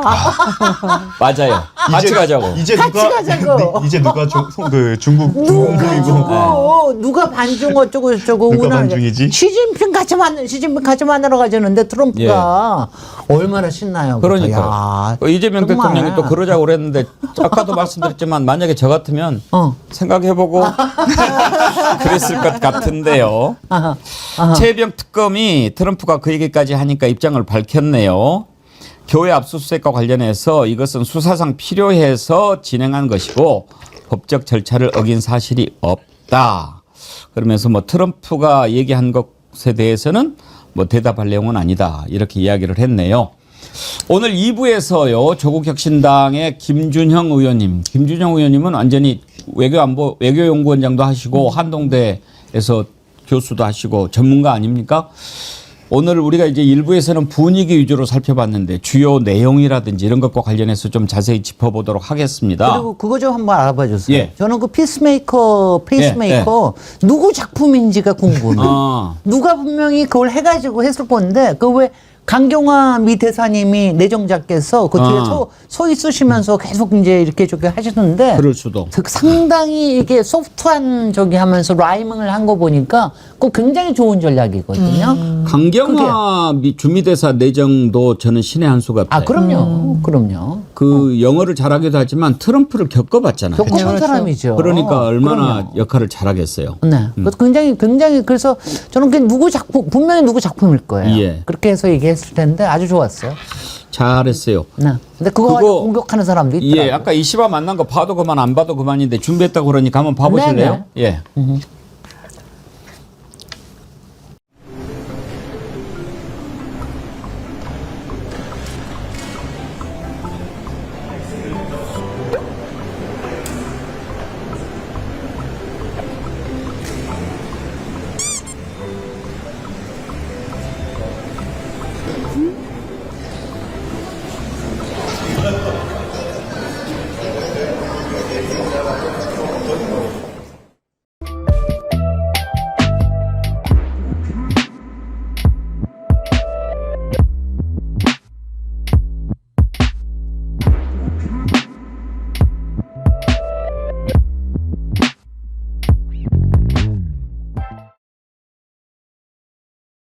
예. 네.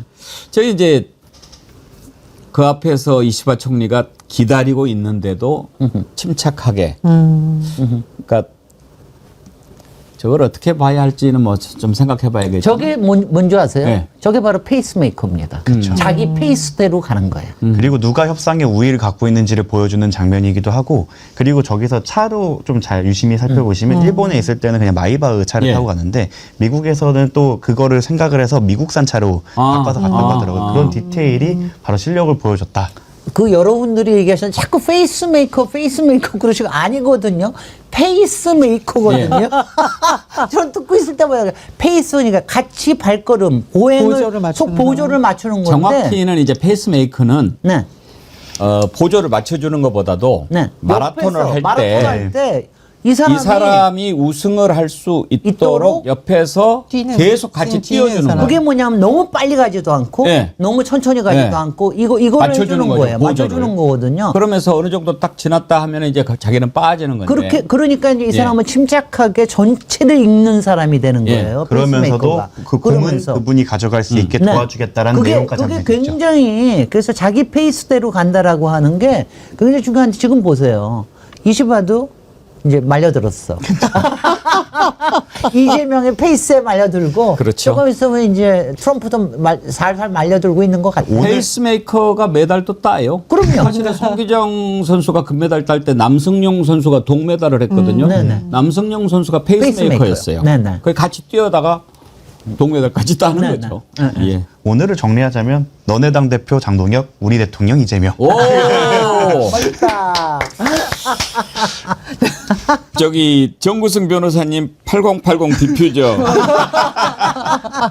드리도록 하겠습니다. 자, 오늘 또 저 일부에서 화기애애하게 김광호님, 대한민국 국민은 대통령 때문에 밤잠을 설치는 게 일상이 되어버린 것 같습니다.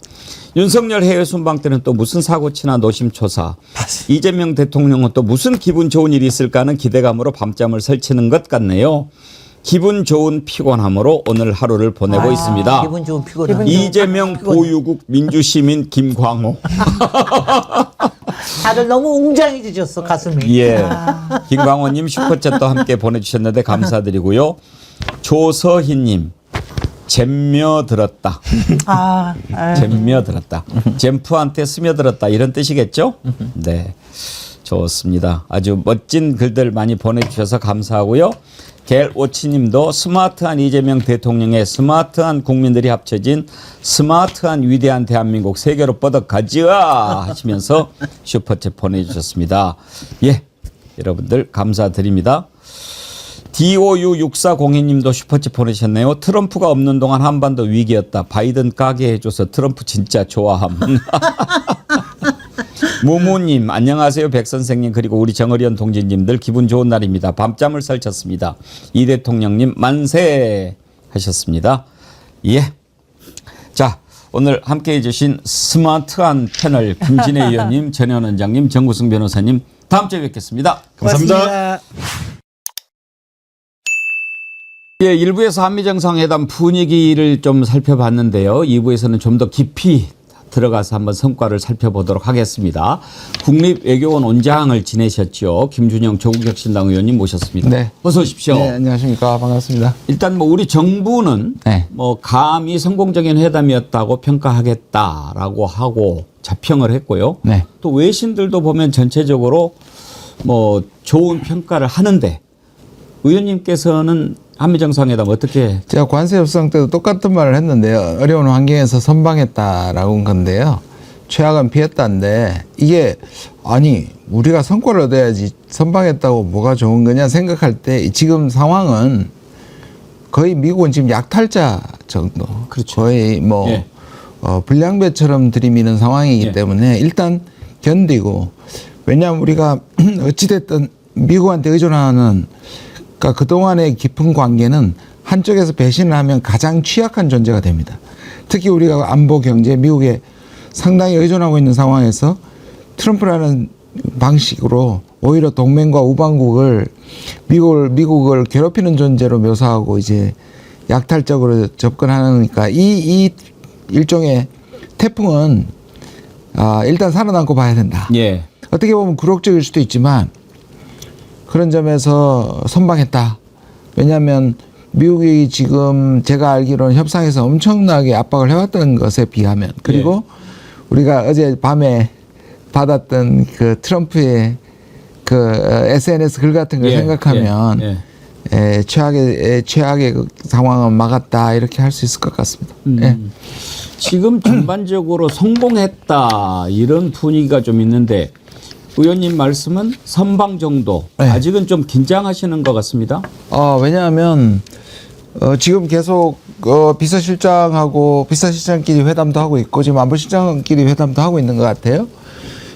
정상 간의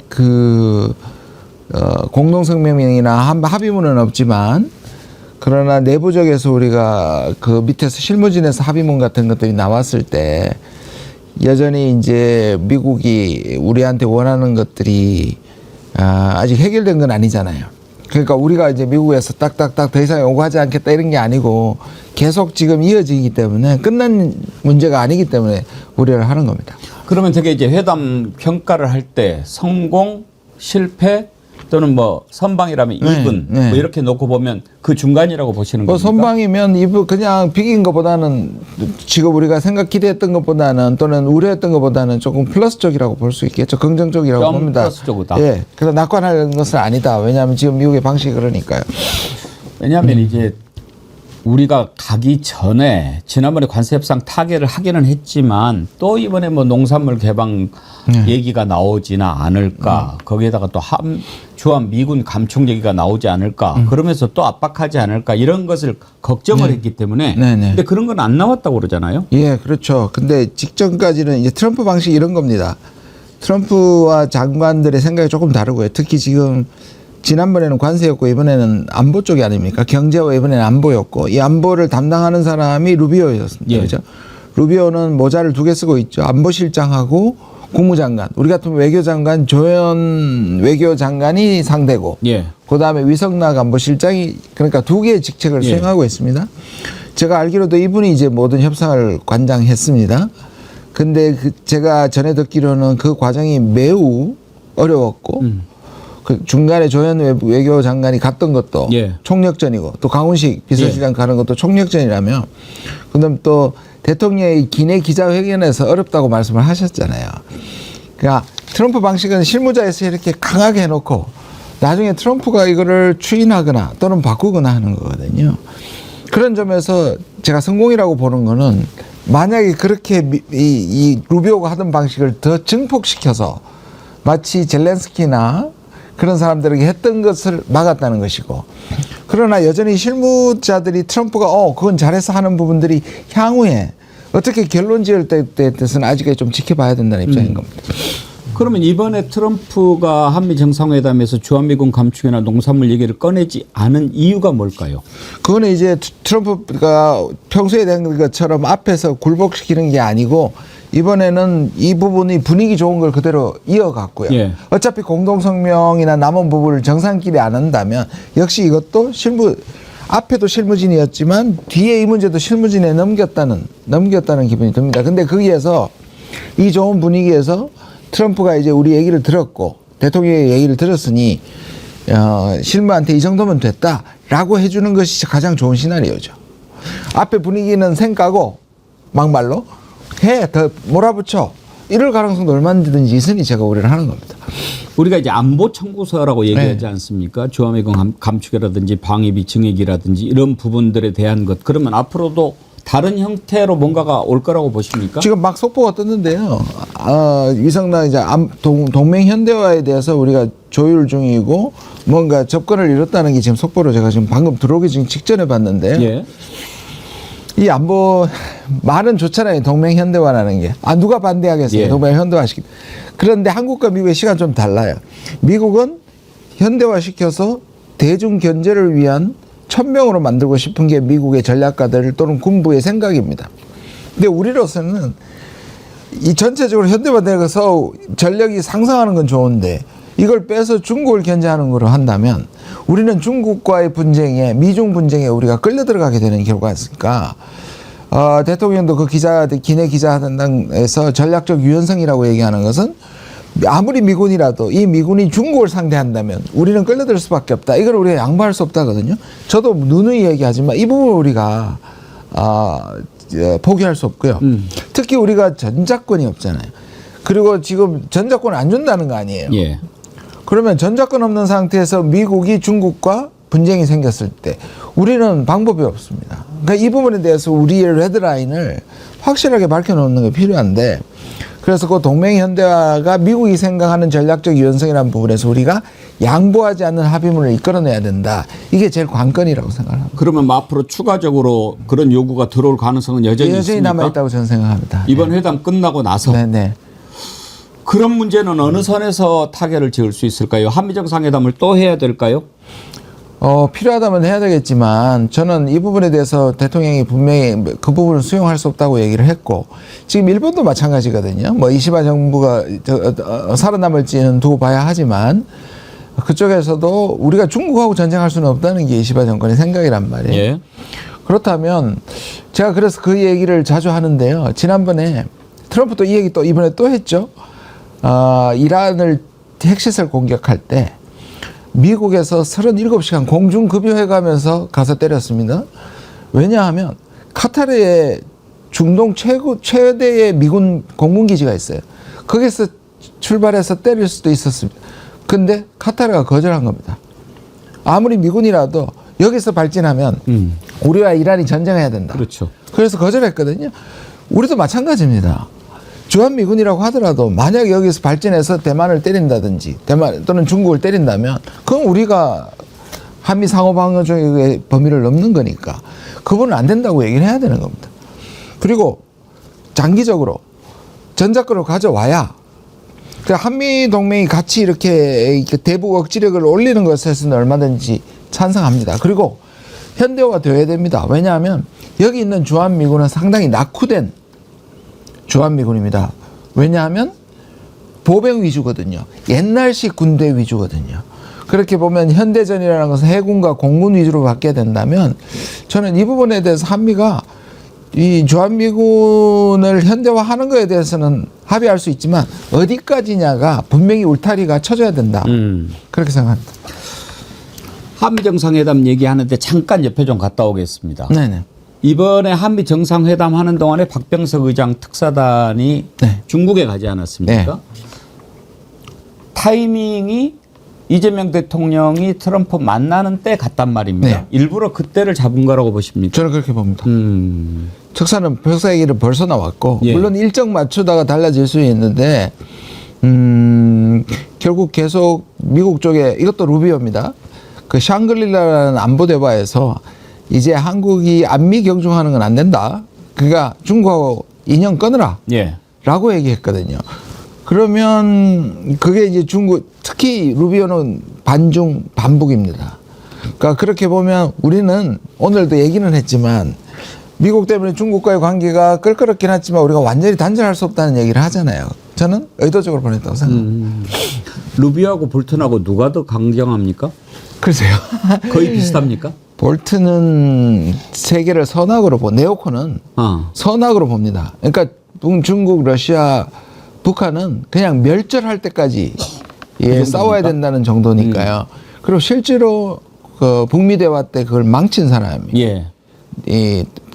될 뻔했는데 볼튼이 튼 거 아닙니까? 볼튼이 튼 거고 트럼프가 자기는 그럴 뜻이 없었는데 볼튼 때문에 하노이가 실패했다고까지 얘기를 하니까. 예. 근데 이제 이 루비오도 상당히 근본주의적입니다. 그런 선악 개념이 있고 그게 기독교적 역사와 세계관을 갖고 있거든요. 그러나 그럼에도 불구하고 노련한 정치인이기 때문에 트럼프한테 자기 아젠다를 내세워 가지고 트럼프를 방해할 정도는 아니에요. 그렇지만 그 내심에는 반북 반중이 여전히 자리하고 있고 그런 점에서 군부의 뭘 대변하고 있고요. 그렇다면 우리가 자연스럽게 지금 답이 나오는 거죠. 어떤 의미에서 트럼프를 설득시켜서 루비오와 군부를 잠재워야 한다. 이게 제가 주문하고 싶은 겁니다. 오히려 루비오에 비하면 볼튼은 트럼프를 지배하려고 했다고 봐야죠. 그렇죠. 네. 또 하나 일본을 먼저 들렀다 가지 않았습니까? 네. 이것은 어떤 의도라고 보셨습니까? 그 얘기를 했잖아요. 이 미국의 그러니까 대통령도 얘기를 한 게 뭐냐면 일본하고 지금 우리는 해결하고 왔다. 이것 역시 초기에는 스케줄 잡기가 힘들었습니다. 왜냐하면 일본의 참여연 선거도 있었고 그다음에 이시바 정권의 불안정성이 있었습니다. 원래는 7월 달에 하려고 했다가 밀렸는데 그럴 바에 우리가 오히려 맞춰서 한일이 맞춰가고 간다. 두 가지 보관이 있다고 생각해. 미국이 원하는 한일 관계의 개선을 들어주면서 동시에 지금은 우리가 동병상련입니다. 미국의 아까 말씀드린 약탈적 압박에 대해서 일본도 통상에서 먼저 겪었고 이번에는 안보가 우리를 먼저 겪는 거거든요. 아마 우리 여기서 나온 게 또 일본을 안보적으로 압박할 겁니다. 그러면 이 공조하는 것이 그러니까 미국은 어떻게 보면 한일이 공조해서 우리를 대항한다고도 볼 수 있지만 미국이 이때까지 원했던 게 한일 관계 개선이니까 말을 못하는 거죠. 예. 중국하고 일본은 요즘 어떻습니까? 이시바는요. 그래서 저는 이시바가 이 일본 특히 자민당 쪽의 수상이 계속 살아남기를 바라는 것도 이례적인데요. 왜냐하면 과거사에 대해서 가장 열려 있고 한중일이 협력해야 된다는 데도 상당한 지론이 있습니다. 그러니까 소위 말하는 극우의 그 대동아 공영권이 아니고요. 지나친 미국의 의존보다는 한중일이 협력해가지고 뭐를 자율적으로 협력이 필요하다고 얘기하는 사람이기 때문에 저는 중국에 대해서도 상당히 열려 있다고 생각을 합니다. 그래서 12월 달에 일본이 호스트입니다. 예. 그러니까 한중일 3국 예. 하는데 그것도 그때까지 이시바가 살아있으면 좀 기대해 볼 만합니다. 그리고 한중일 FTA 얘기도 나오고 있고요. 예. 그 이번에 박병석 의장 특사로 갔는데 왕이 외교부장만 만나고 시진핑은 못 만나지 않았습니까? 네. 원래 특사는 대통령 특사기 그렇죠. 때문에 시진핑을 만나야 되는 거 아닌가요? 이번에 사실은 우리가 원래는 4강만 갔지 않습니까? 특사가. 예. 근데 13개국인가를 보냈습니다. 그게 쫙 그렇게 이렇게 출범하듯이 예. 이 출사표를 내고 가는 이벤트적인 성격이 좀 큰데 이게 전부 다 각국에 잘 맞지 않는 거죠. 사실 정상을 만나려고 하다 보니 띄엄띄엄 이렇게 조금 일치되게 가지 못한 점이 있고요. 그건 마찬가지로 미국에서도 못 봤죠. 그래서 그게 꼭 우리 특사들을 무시한 건 아닌 것 같고요. 저를 포함해서 다음 주에 전성절에 대참을 합니다. 우원식 국회의장이. 예. 저도 중국에? 대표단이 예, 있는데 예, 예. 그때는 아마 시진핑을 볼 것 같습니다. 아, 예. 그렇습니까? 예, 예. 그러면은 그때 만날 일도 있고 뭐 그러니까 저기 했다고 봐야 될 예, 수도 그렇게 보면 있겠네요. 될 것 같습니다. 네네. 시진핑이 우리나라에 올까요? 저는 올 거라고 봅니다. 에이펙 때? 예, 에이펙 때. 왜냐하면 내년에 그 개최국이 중국입니다. 아, 그러니까 안 올 수 없고요. 예. 그 다음에 지난번에 동계올림픽 때 우원식 국회의장이 갔을 때 특별히 30분 이상 1시간 정도를 만났습니다. 그때도 똑같은 질문을 했고 에이펙 참여해달라고 했을 때 거의 긍정적으로 얘기를 했기 때문에 올 거라고 보는데요. 와서 그냥 잠깐 보는 소위 말하는 약식 회담을 하는 것은 하기보다는 따로 시간을 마련해서 처음이니까 한중 정상회담 좀 길게 하는 것이 관건인데 오긴 올 것 같아요. 예. 시진핑이나 푸틴이나 장기 집권 체제를 딱 바꿔놨는데 시진핑 건강이 좀 안 좋다 뭐 그런 얘기가 외신에서 자꾸 나오더라고요. 예, 뭐 그런 얘기가 있긴 한데요. 정확하게 잘 모르겠습니다. 이번에 네. 만나보시면 좀 알 수 있겠네요. 글쎄요. 저까지 만날지는 잘 모르겠습니다. 뭐 같이 또 접견하지 않겠습니까? 예. 알겠습니다. 이제 한미 정상회담으로 다시 돌아와서 그러면은 의원님 보시기에 이번 정상회담에서 우리가 얻은 것이 있다라고 하면은 뭐를 꼽을 수 있을까요? 일단 트럼프가 자기가 예를 들어서 미국 내부에서 나오는 관세 협정이 트럼프가 어떤 식으로 표현했냐면 한국이 바꾸기를 원한다고 묘하게 표현했어요. 근데 못 바꾼다. 이 말은 트럼프는 자기가 자랑하는 걸 굉장히 좋아하지 않습니까? 예. 대성공이라고 얘기했고 한국으로부터 관세 협정이 성공이라고 말하고 있지 않습니까? EU도 그렇고 일본. 그래서 전체 틀은 바꾸기가 힘들 겁니다. 트럼프가 이미 자랑한 거지 않습니까? 네. 그렇다면 전체 틀에서 우리가 미국이 더 큰 양보를 밀어넣어서 우리가 할 필요가 없는 일종의 전체 틀의 한계를 확보했다. 두 번째는 동맹현대화에서 합의문이나 이런 데서 미국의 요구를 전폭적으로 수용 안 해도 될 정도의 분위기를 만들었다. 왜냐하면 중간에 우리한테 예민한 것들이 등장할 수 있었는데 적어도 트럼프하고 지금 이재명 대통령의 그 오찬과 앞에 회담이 전체적으로 좋다로 흘러갔거든요. 이건 굉장히 중요한 가이드라인, 실무자들한테 가이드라인을 줄 수 있는 거라고 생각합니다. 혹시 아쉽다라고 느끼는 것도 있으신가요? 아쉽다는 거는 아무래도 그 트럼프한테 뭔가 약속을 받아내는, 제가 아까 말씀드린 것처럼 이게 또 좀 모순, 제가 방금 말씀드린 거 모순될 수 있는데 동맹 현대화라든지 관세라든지 이런 데 대해서 조금 더 트럼프한테 확인받는, 다시는 뭐 다른 얘기 한 게 없기 뭐 이런 거. 그런 방식의 점은, 근데 그렇게 얘기해도 트럼프는 또 바꿀 수 있으니까. 그렇지요. 그래서 사실은 공동성명이 안 나왔다고. 이번에 다른 얘기 안 한 것만 해도 성과 아닙니까? 맞습니다. 그리고 공동선언문에 오히려 나왔다면, 합의문이 나왔다면 트럼프는 그 합의문을 내기 싫어하는 이유가 자기가 거기에 묶이는 걸 싫어하기 때문에 트럼프가 거부한 거고요.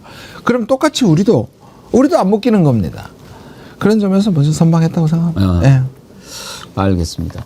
우리가 이렇게 확실히 전문가 말씀을 들어봐야 이제 막 일단 우리 정부야 뭐 안 좋은 이야기 하겠습니까만 일단 외신 평가도 나쁘지 않았고. 네, 그렇습니다. 뭐 그래서 지금 분위기는 성공적으로 이렇게 하고 있는데 조금 조심스럽게 평가할 만한 부분은 있는 것 같습니다. 사실 우리가 좀 걱정했던 게 사실 임박해서 SNS에 올린 것도 그렇다 치지만 원래 대통령이 국내를 비우면 비서실장에다 총괄을 해야 되잖아요. 그런데 비서실장이 같이 가는 것도 아니고 따로 미국에 이렇게 먼저 가는 걸 보고 야 이거 뭔가 좀 보이네 그랬거든요. 비서실장이 거기까지 갔을 때는 무슨 역할을 하러 갔을까요? 이것도 제 내부 사정은 모르겠고 아마 나중에 나올 텐데요. 일단 아까 말씀드린 것처럼 강훈식 비서실장이 공항에서 한 얘기를 해보면 그 도움이 된다면 한 사람이라도 더 만나고 한마디라도 더 할 수 있다면 최선을 다해야 된다는 말을 했어요. 바로 그런 것 같아요. 워낙에 루비오에 집중돼 있던 그 압박을 분산시키기 위해서라도 당장 트럼프를 먼저 만날 수는 없지 않습니까? 그러면 외교부 장관도 가서 루비오 설득시키고, 그다음에 강훈식 비서실장은 수잔 와일리 미국의 비서실장 여성분이 트럼프한테 상당한 영향을 끼치고 있거든요. 저는 자기 카운터파트를 가서 지금 루비오의 뜻이 비서실장의 당신의 뜻과 같으냐 그걸 견제하고, 그러면 비서실장한테 얘기하면 트럼프한테 중간에 물을 거 아니에요. 이게 다. 근데 제가 보기에는 뭐 반북 반중 정서는 트럼프하고 다르거든요. 오늘도 얘기했잖아요. 시진핑하고 자기 오히려 잘 지낸다고 같이 중국 가자고 얘기했잖아요. 그런 걸 보면 그 급에서 좀 견제를 하고 루비오의 독주를 좀 캄다운 시키기 위해서 갔지 않나. 이건 제 추정이긴 합니다만 그래서 더 고위급에 더 많이 가서 다양한 의견을 얘기하고 그것이 트럼프한테 사전에 전해지고, 그렇다면 정상회담이 조금 더 우리에게 유연해질 수 있다는 거고, 결론적으로 만약 그랬다면 이거는 성공한 거죠. 그렇죠. 그리고 아무래도 트럼프가 보고받지 않겠습니까? 그렇죠. 이번에 한국에 새 실장이 있는데 총 출동해가지고 아주 열심히들 하고 있습니다. 그러면은 이 정상회담에 임하는 대한민국의 어떤 자세랄까, 뭐 성의랄까 이런 것도 좀 느끼지 않았겠습니까? 보통은 한미에서 하면 이 공동선언문을 나중에 발표하든 안 하든 일단 문구까지 다 짭니다 먼저. 그래서 대부분 막 어떨 때는 그게 치열하게 예민한 부분에 대해서는 며칠간 이 단어 안 된다, 이 단어 넣으라고까지 합니다. 그래서 결론 나고 보통 가서는 세리머니로 하는데 트럼프의 스타일도 그렇고 이번도 그렇고 아예 공동성명 안 하겠다고 하니 오히려 그 과정이 중요해진 겁니다. 그러니까 대통령이 트럼프를 만나기 전까지 루비오가 저렇게 강하게 나오는 것이 트럼프의 진심인가를 확인할 필요가 있었고요. 그래서 사실은 다 가서 총력전을 벌인 걸로 봅니다. 되게 정상회담 끝나면 공동 기자회견 하지 않습니까? 이번에는 어떻게 됩니까? 공동 기자회견 없었죠. 오히려 뭐 한쪽에서 얘기하듯이 사실 이건 결례인데 떠나는 것도 안 맞단 말이에요. 그래서 뭐 그런 부분에서 이제 야당의 공격이나 언론이 있을 텐데요. 트럼프의 결례지 이 자체가 예를 들자면 뭐 협상의 실패를 얘기하는 건 아니라라고 이해해 주시면 좋을 것 같습니다. 하여튼 트럼프가 약간 좀 천방지축이기는 해요. 그래서 저는 그 장하준 교수의 말이 딱 맞는데요. 그냥 자연재난이라고 생각해야 된다. 트럼프. 그래서 그럼 그게 잠잠해질 때까지 살아남아야 한다. 버티면 합의나 약속 같은 것들은 미국은 정권이 바뀌거나 힘이 빠지면 얼마든지 또 변경할 수 있다. 그게 집착하지 말고 이래 시간을 끌어. 저도 계속 주장하는 게 그겁니다. 자연재난이라고 생각해야 된다. 딱 그러네요. inevitable. 근데 그거를 그렇게 생각하지 않으면 이거 굉장히 굴욕적인 거잖아요. 실제로 사람들이 흥분합니다. 이 정도로 무시하고 소위 말하는 한신이 그 다리살을 예. 갖던 예, 그죠? 그런 것까지 비유하는데 젤렌스키 보십시오. 그렇죠. 그렇게 보면 평소에 하는 외교로 이걸 생각하면 여기서 치욕을 당했다 뭐 이런 방식으로 접근하면 안 되는 거고 말씀드린 것처럼 누구에게나 이렇게 하고 우리가 한 번도 겪어보지 않은 미국 대통령이고 그것도 가장 가깝다고 얘기하는 미국인데 이거는 분명히 재난 상황이다. 그렇게 접근해야 된다고 저는 생각합니다. 이번에 특히 이제 그 SNS에다가 미국 그 한국 교회 압수수색한 거 네. 뭐 이거 문제 삼았잖아요. 네. 그거는 우리 쪽에서 이제 트럼프가 크리스찬 얘기도 하고 또 누군가가 그렇게 뭐 꼬질렀겠죠. 네. 누굴까요? 제가 그래서 걱정했던 게 뭐냐면 트럼프 뒤에 있는 마가 그룹 극우지 않습니까? 예. 그리고 한국에 있는 극우, 그다음에 우리나라 왔다 갔다 하는 그 제가 5명을 지명했는데 한 사람 모스탄이라는 사람이요. 와서 부정선거라고 얘기하고 그다음에 고든 창이라고 어제 그거 올렸을 때 밑에다 바로 고든 창이 바로 댓글을 달았어요. 제거하라고. remove 리 했어요. 그런 사람이에요. 트럼프한테 오면 제거하라고 하는. 그다음에 우리 한국계 영킴이라는 국회의원도 정광훈 목사와 사실 그랬고요. 그다음에 이제 미셸 스틸 팍이라고 이분도 전직 국회의원인데 이분도 극우하고. 그러니까 뭐냐 하면 또 마가에서 로라 루머나 스티브 베넌 같은 사람이 계속 뭐 좌파다, 공산주의자다, 친중주의자다 이렇게 계속 하거든요. 근데 이 사람들이 트럼프의 인식에 어느 정도 영향을 끼치고 있다. 이게 우리가 주의해야 될 부분입니다. 그런데 트럼프의 우리 대통령이 얘기했잖아요. 책에 다 나온다. 이거는 처음에 들어올 때 설득시켰다기보다는 트럼프가 기선제압을 하고 들어오면서 오해 맞지라고 얘기할 정도로 이미 풀고자 들어왔어요. 그러니까 이거는 협상 전술에 써먹은 거지. 예. 실제로 이걸 가지고 젤렌스키처럼 그렇게 할 문제를 의도는 삼을 생각은 처음부터 없었고. 없었다라고 생각합니다. 아무튼 기선 제압용으로 날린 거다. 네. 이재명 대통령이 잘 방어했죠. 네, 잘 방어한 겁니다. 예. 그리고 저도 여러 번 그런 부분에서 준비해야 된다. 모욕을 할 수 있다. 그런 부분에서 당당하게 해야 된다고 아마 내부에서 충분히 그런 의회 사태에 대한 준비를 저는 했다고 봅니다. 사실 실제 회담에서는 돌발 상황은 없었죠. 네. 뭐 트럼프가 이상한 짓은 안 했으니까요. 그러니까요. 예. 그 분위기가 오히려 뭐 좋고 분위기는 갈수록. 좋았잖아요. 의자도 빼주고 네. 그 볼펜도 주라고 그러고 그런 거 보면 전반적으로 분위기 자체로는 성공한 것처럼 보였어요. 사실 외교의 뭐 반 이상이 의전이니까요. 예. 저는 분위기가 나쁘지 않았고 그 다음에 저는 이제 계속 얘기하는 트럼프를 대항하는 방법이 3가지인데요. 느리게, 함께 당당하게입니다.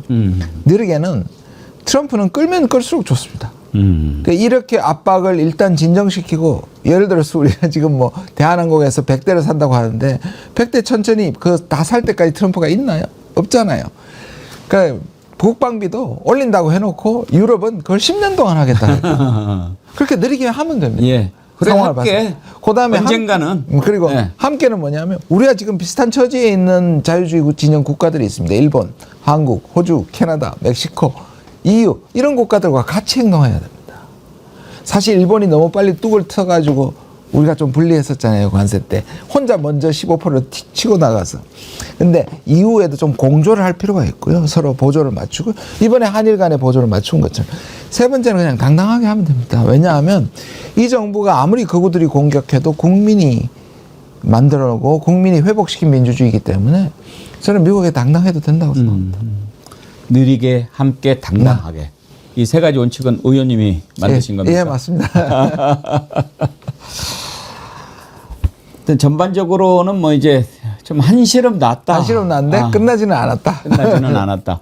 농산물 개방 얘기를 안 한 이유는 뭐라고 봐야 될까요? 뭐 계속 나왔다고 얘기를 합니다. 예. 제가 듣기로는 아까 말한 협상 내 실무 협상에서 루비언 실무에서는 그래서 이미 결정된 거지만 한미 동맹 현대화를 제대로 안 하면 농산물도 다시 거론하고 뭐 투자금도 거론하고 뭐 이런 말을 했던 것 같은데요. 근데 이제 트럼프가 100%라고 얘기했는데 예를 들면 소고기 같은 경우는 1%가 안 되거든요. 그러니까 예. 우리가 미국에서 농산물이 오는 것 중에 99%는 완전 자유합니다. 그 1%가 문제인데 그게 우리한테 특수 상황이 있는 거고 그 정도면 거의 100%나 마찬가지이기 때문에 저는 충분히 그 부분에 대해서 설득시킬 수 있다고 생각합니다. 예. 마지막에 필리 조선소인가 방문하기로 안 예. 했습니까? 예. 혹시 트럼프 같이 갈까요? 같이 가면 좋겠죠. 예. 저는 의미가 있다고 보는데 뭐 그 부분은 오늘 회담에서 가장 먼저 나왔고 그 부분을 가장 관심 있게 하는 게 지금 트럼프잖아요. 가장 길게 얘기했습니다. 미국이 얼마나 조선 강국이었는지 아냐. 하루에 한 대 만들 정도였다. 근데 실제로 지금 완전히 망가져 있습니다. 여기서 우리가 세계 1, 2위가 중국하고 한국입니다. 건조 능력이. 미국은 건조 능력이 그냥 제로라고 생각하시면 됩니다. 그럼 이건 우리가 가지고 카드거든요. 그렇다면 이 부분에 대해서 트럼프는 상당한 관심을 가지고 있는데 여기 좀 주의해야 될 게 뭐냐면 우리가 다른 걸 상쇄하기 위해서 너무 불리한 협력을 할 필요가 없습니다. 우리가 이제 칼자루를 쥐고 있기 때문에 우리가 미국의 조선업을 이렇게 주는 것도 중요하지만 그를 통해서 투자 이익을 갖는 것도 매우 중요하거든요. 근데 저는 조금 우려스러운 게 아까 같이 그 평택 그거 자기 달라고 하잖아요. 우리네 영토인데 예. 실제로 제가 미국에서 들었던 것 중에 조선도 트럼프가 당선된 직후에 11월 말에 12월 초에 미국에 갔을 때 그 측근으로부터 제가 들은 얘기는 진짜 트럼프가 원하는 건 한국에 있는 그 조선 기지를 예. 그냥 하나 미국이 그냥 줬으면 좋겠다. 그게 우리 인력을 다 보내서 마치 주한미군 주둔한 것처럼 거기서 우리가 미국 걸 만들고 기술도 받고 그랬으면 좋겠다. 그게 조차잖아요. 예. 제가 어떤 느낌이 들면 옛날에 식민지 시대에 그렇죠. 조차를 한 것과 마찬가지로 실제로 평택도 그렇게 되는 거예요. 그건 불가능한 일입니다. 근데 트럼프의 욕심에는 그게 들어있는 것 같아요. 트럼프야 뭐 캐나다를 지원 한 번째 주로 한다든지 그랬는데 내 나라고 얘기하고 땅 내 나라고 그러니까 그걸 우리한테도 지금 어느 정도 그런 거야. 이건 정말 차단해야 되는 부분이죠.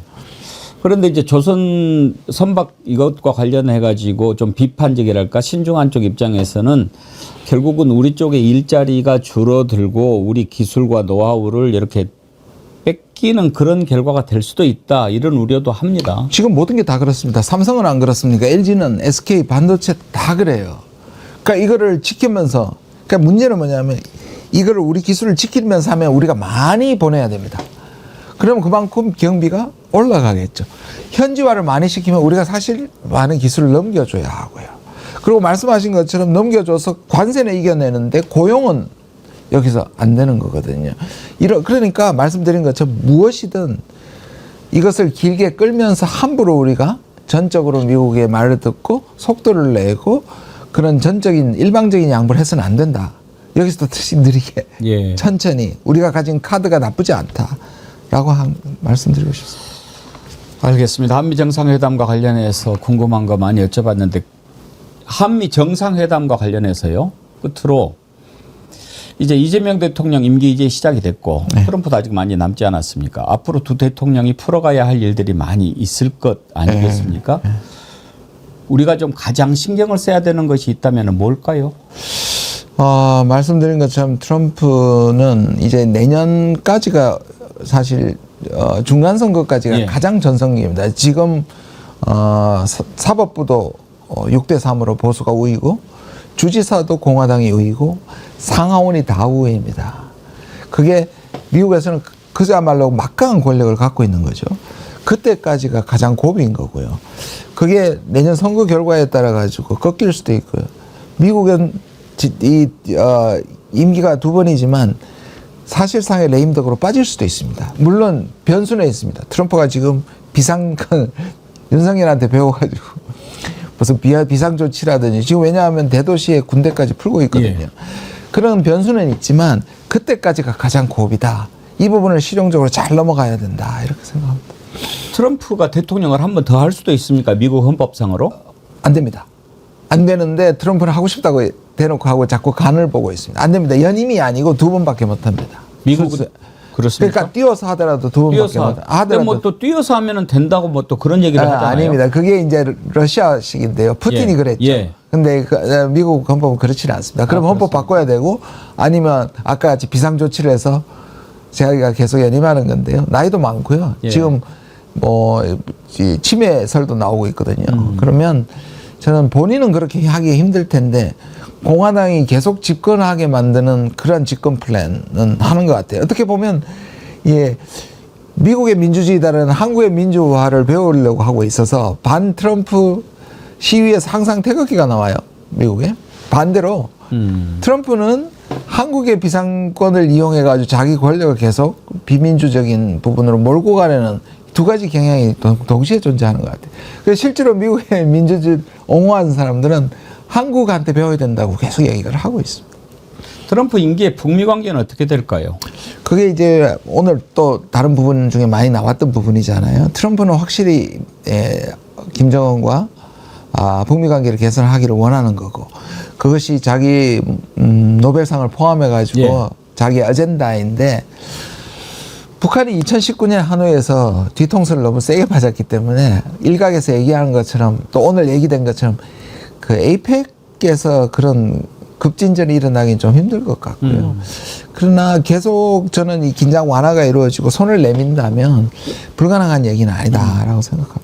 당장 에이펙에 김정은이 오는 것까지는 기대하기 어렵겠지만 일단 에이펙에는 김정은 절대 안 올 겁니다. 왜냐하면 전성절이라는 이런 다자회도 안 가는데 예. 서방이라고 할 수 있는 다자회의에 참여하기는 힘들 거고요. 예. 지금 얘기하는 건 그래서 그 전이나 그 후에 판문점에서 할 수 있지 않느냐는 얘기가 나오기는 하는데 쉽지 않을 거라고 봅니다.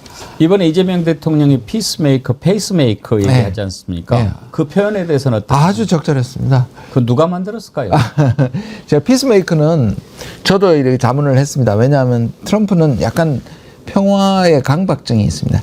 자기가 평화로운 사람이라서 그런 게 아니라 자기만이 평화를 만들어낼 수 있다는 데는 굉장한 자부심이 있고요. 아마 천국 가야 된다고 예, 생각해서 그 얘기 또 인터뷰 그 진심일 수도 있고요. 저도 그렇게 생각해요. 예, 그리고 2기 취임사에서 마지막 부분이 피스메이커입니다. 자기 2기는 피스메이커다. 자기가 대통령으로 해서 직무가 그 부분을 잘 캐치하셨고 이 미국 사람들은 운율을 좋아합니다. 예. 그래서 페이스메이커 너무 잘하셨다고 봅니다. 예, 상당히 뛰어난 선택이었던 네, 것 네, 같습니다. 예. 아무튼 이제 그런 부분들 앞으로 우리 대통령이 이번에 처음 이제 만났는데 또 자주 만나면 이런저런 얘기도 더 그럼요. 뭐 하고 또 그러지 않겠습니까? 이것도 사람 하는 일이라서 먼저 예, 친분을 쌓는 게 더 중요하고요. 신뢰를 쌓는 게 중요하고. 거꾸로 생각하면 지금 윤석열이 있었다고 생각해보세요. 끔찍합니다. 끔찍하죠. 정말 다행입니다. 네, 하늘이 도왔고 국민이 해낸 겁니다. 뭐 휴가 때 이재명 대통령이 골프 연습도 했다고 들었는데 이번에 골프까지는 좀 그렇겠죠. 네, 네. 시간이 워낙 짧은. 네. 예. 오늘 말씀 감사드리고 혹시 오신 김에 조국 혁신당 관련해서 한두 가지 좀 여쭤봐도 될까요? 네, 말씀하십시오. 이제 조국 대표가 나와가지고 지금 부산도 가고 막 이렇게 호남도 가고 그러잖아요. 그런데 봉하마을에 가서 노무현 대통령 묘소 참배한 뒤에 기자들과 얘기한 부분에서 그 부분을 얘기를 하더라고요. 지금 국민의힘의 그 세력을 반토막 내는 거 이것이 매우 중요하다. 그 얘기를 자꾸 하시던데 지금 당장 총선이 있는 것도 아니고 그게 어떻게 가능하다는 얘기죠? 저는 아마 저도 아직 못 뵀어요. 아직 못 뵀었는데 그래서 뭐 그 조국 대표의 진위는 제가 100%는 모르지만 기본적으로 두 가지 점에서 조국 혁신당의 역할이 있는 것 같아요. 이전까지는 검찰의 개혁 그리고 3년이 너무 길다. 이게 이제 일단락 됐잖아요. 예. 뭐 검찰 개혁 아직 좀 남았습니다만 향후에 그럼 우리가 어떤 역할을 해야 되냐. 먼저 얘기하면 그 민주당에서 그리고 이재명 대통령이 그러니까 중도 보수를 지향하면서 통합을 얘기했잖아요. 그러면 남는 부분이 중도 진보입니다. 중도 좌파입니다. 그러니까 왼쪽이 지금 비어 있지 않습니까? 정의당이 그 역할을 했는데 정의당이 원내 진출에 실패했습니다. 저는 거기에 우리의 역할이 있을 거라고 보고요. 그다음 우리나라나 미국이 가장 문제점이 정치 구조적으로 문제점이 양분입니다. 예. 이 진영화된 거면 진영화가 되니 트럼프 같은 사람이 당선이 될 수 있는 거고요. 양분이 되니 이 구조 때문에 내란당이 2달 만에 42%까지 선전을 하잖아요. 이거는 진영화됐기 때문이거든요. 그렇게 보면 국민의힘이 실제로 저는 이번에 이후에 결국 그 굴레를 내란당의 굴레를 못 뻗잖아요. 제일 가장 바람직한 것은 다당제로 가는 겁니다. 우리 정치의 미래를 위해서. 그러면 저희는 우리 당도 살지만 우리나라가 다당제가 돼서 극한 분열, 진영 대결을 막을 수 있다면 저쪽도 극우와 보수가 분열된다면 극우를 고립시킬 수 있다. 아마 그런 것이 아닌가 싶어요. 큰 틀에서 다당제로 가는 길에서 예. 국민의힘의 분열을 예상한 발언일 것이다. 예, 저는 뭐 그렇게 제 추측입니다만. 예, 그렇게 말씀하시니까 저도 이해가 된 거 이해가 되는 거 보면 그런 것 같습니다.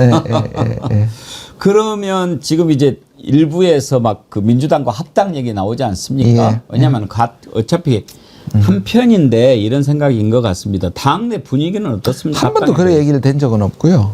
기본적으로 우리가 크게 성장해서 아까 말씀드린 이 약간 우측, 약간 좌측을 우리가 공백을, 왜냐하면 그것을 대변해야 될 국민이 있으니까요. 저는 거기에 초점을 맞췄고, 합당은 좀 정치 공학적인 논의인 것 같아요, 아직은. 그리고 아마 지방선거를 놓고 그런 것 같은데요. 저는 어느 쪽이 우리나라를 위해서 좋은가를 더 고민해야 되고요. 아직까지는 저는 개인적으로는 합당보다는 우리가 홀로 서기가 훨씬 더 중요하지 않나. 그리고 선거 연합을 통해서 이것이 어부지리가 되지 않게 국민의힘에 아마 그 원칙만 지킨다면 합당은 좀 아직 때이른 논리가 아닌가 그렇게 생각합니다. 혹시 의원님께서는 소수 정당인 조국혁신당에서 일하면서 내가 집권 여당에 이렇게 의원이면 좀 더 이런 일도 해보고 저런 일도 해볼 수 있었을 텐데 하는 아쉬움 느낀 적은 없어요? 왜 안 느끼겠습니까? 그런 점에서 합당하자고 하는 의견도 있을 법한데. 예, 뭐 그런데 그런 논의를 아까 말씀드린 것처럼 공개적으로 나누고 비공개적에서도 뭐 단체로 나눈 적은 없습니다. 예를 들자면 제가 지금 대만 유사시에 불개입 촉구 결의안 저는 정말 필요하다고 보거든요. 미국이 저를 압박해서. 그런데 제가 민주당이 아니기 때문에 지금 계류 중인데 지금 통과를 못하고 있거든요. 그러니까 그런 점에서 말씀하신 것처럼 한계를 느끼지만 그래도 저는 우리나라에서 진보 그리고 제3당이 살아남아야 된다. 정의당이나 진보당이나 국민의당 과거에 제3당이 돌풍은 일으켰는데 뿌리를 못 내렸습니다. 그런 부분이 좀 아쉽고 그러려면 선거법도 개정되고 정치 개혁이 있어야 되는데요. 그런 부분에서 우리의 역할이 좀 있지 않나 이렇게 생각합니다.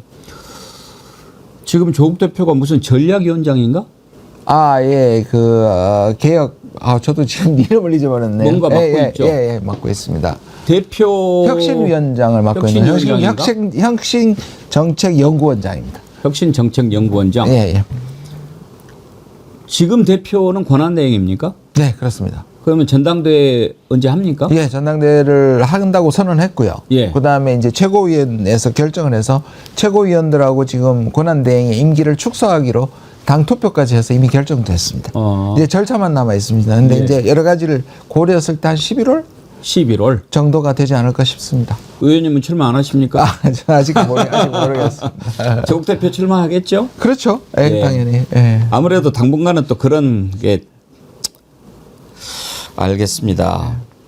방금 속보가 들어왔는데 강훈식 비서실장이 트럼프가 필리 조선소 방문하는 것은 사실이 아니다. 낸스 부통령 방문도 어려울 듯 그랬네요. 예, 그랬군요. 알겠습니다. 예. 그리고 강훈식 실장이 긴급 방미한 것은 미 극우의 숙청 음모론을 막기 위해서였다. 이 부분이 대두가 되면서 그 부분 해명하러 간 거였군요. 그러니까 이미 트럼프가 들어왔을 때 오해를 풀 준비가 됐다는 게 아마 강훈식 실장이 가서 그 부분을 충분히 설명해서 오해 맞지, 루머 맞지 이렇게 얘기하고 들어왔던 게 그래도 주요했네요. 예. 오늘 또 귀한 시간 내주시고 좋은 말씀 많이 들려주셔서 감사합니다. 네, 고맙습니다. 또 뵙겠습니다. 네. 조국혁신당의 김준형 의원님 만나봤습니다. 여러분 이해하시는 데 많이 도움이 되셨죠? 참 후원금은 다 찼습니까? 아닙니다. 멀었습니다. 앞으로 오실 때 후원 계좌도 좀 알려주세요. 그러게요. 제가 그런 게 부족합니다. 좋아하는 분들이 많고 예. 후원하고 싶다는 분들이 많으시니까 네, 고맙습니다. 다음에 오실 때는 한번 좀 빨리 불러주셔야 되겠습니다. 제가 또 갖고 오겠습니다. 예, 감사합니다. 네, 고맙습니다.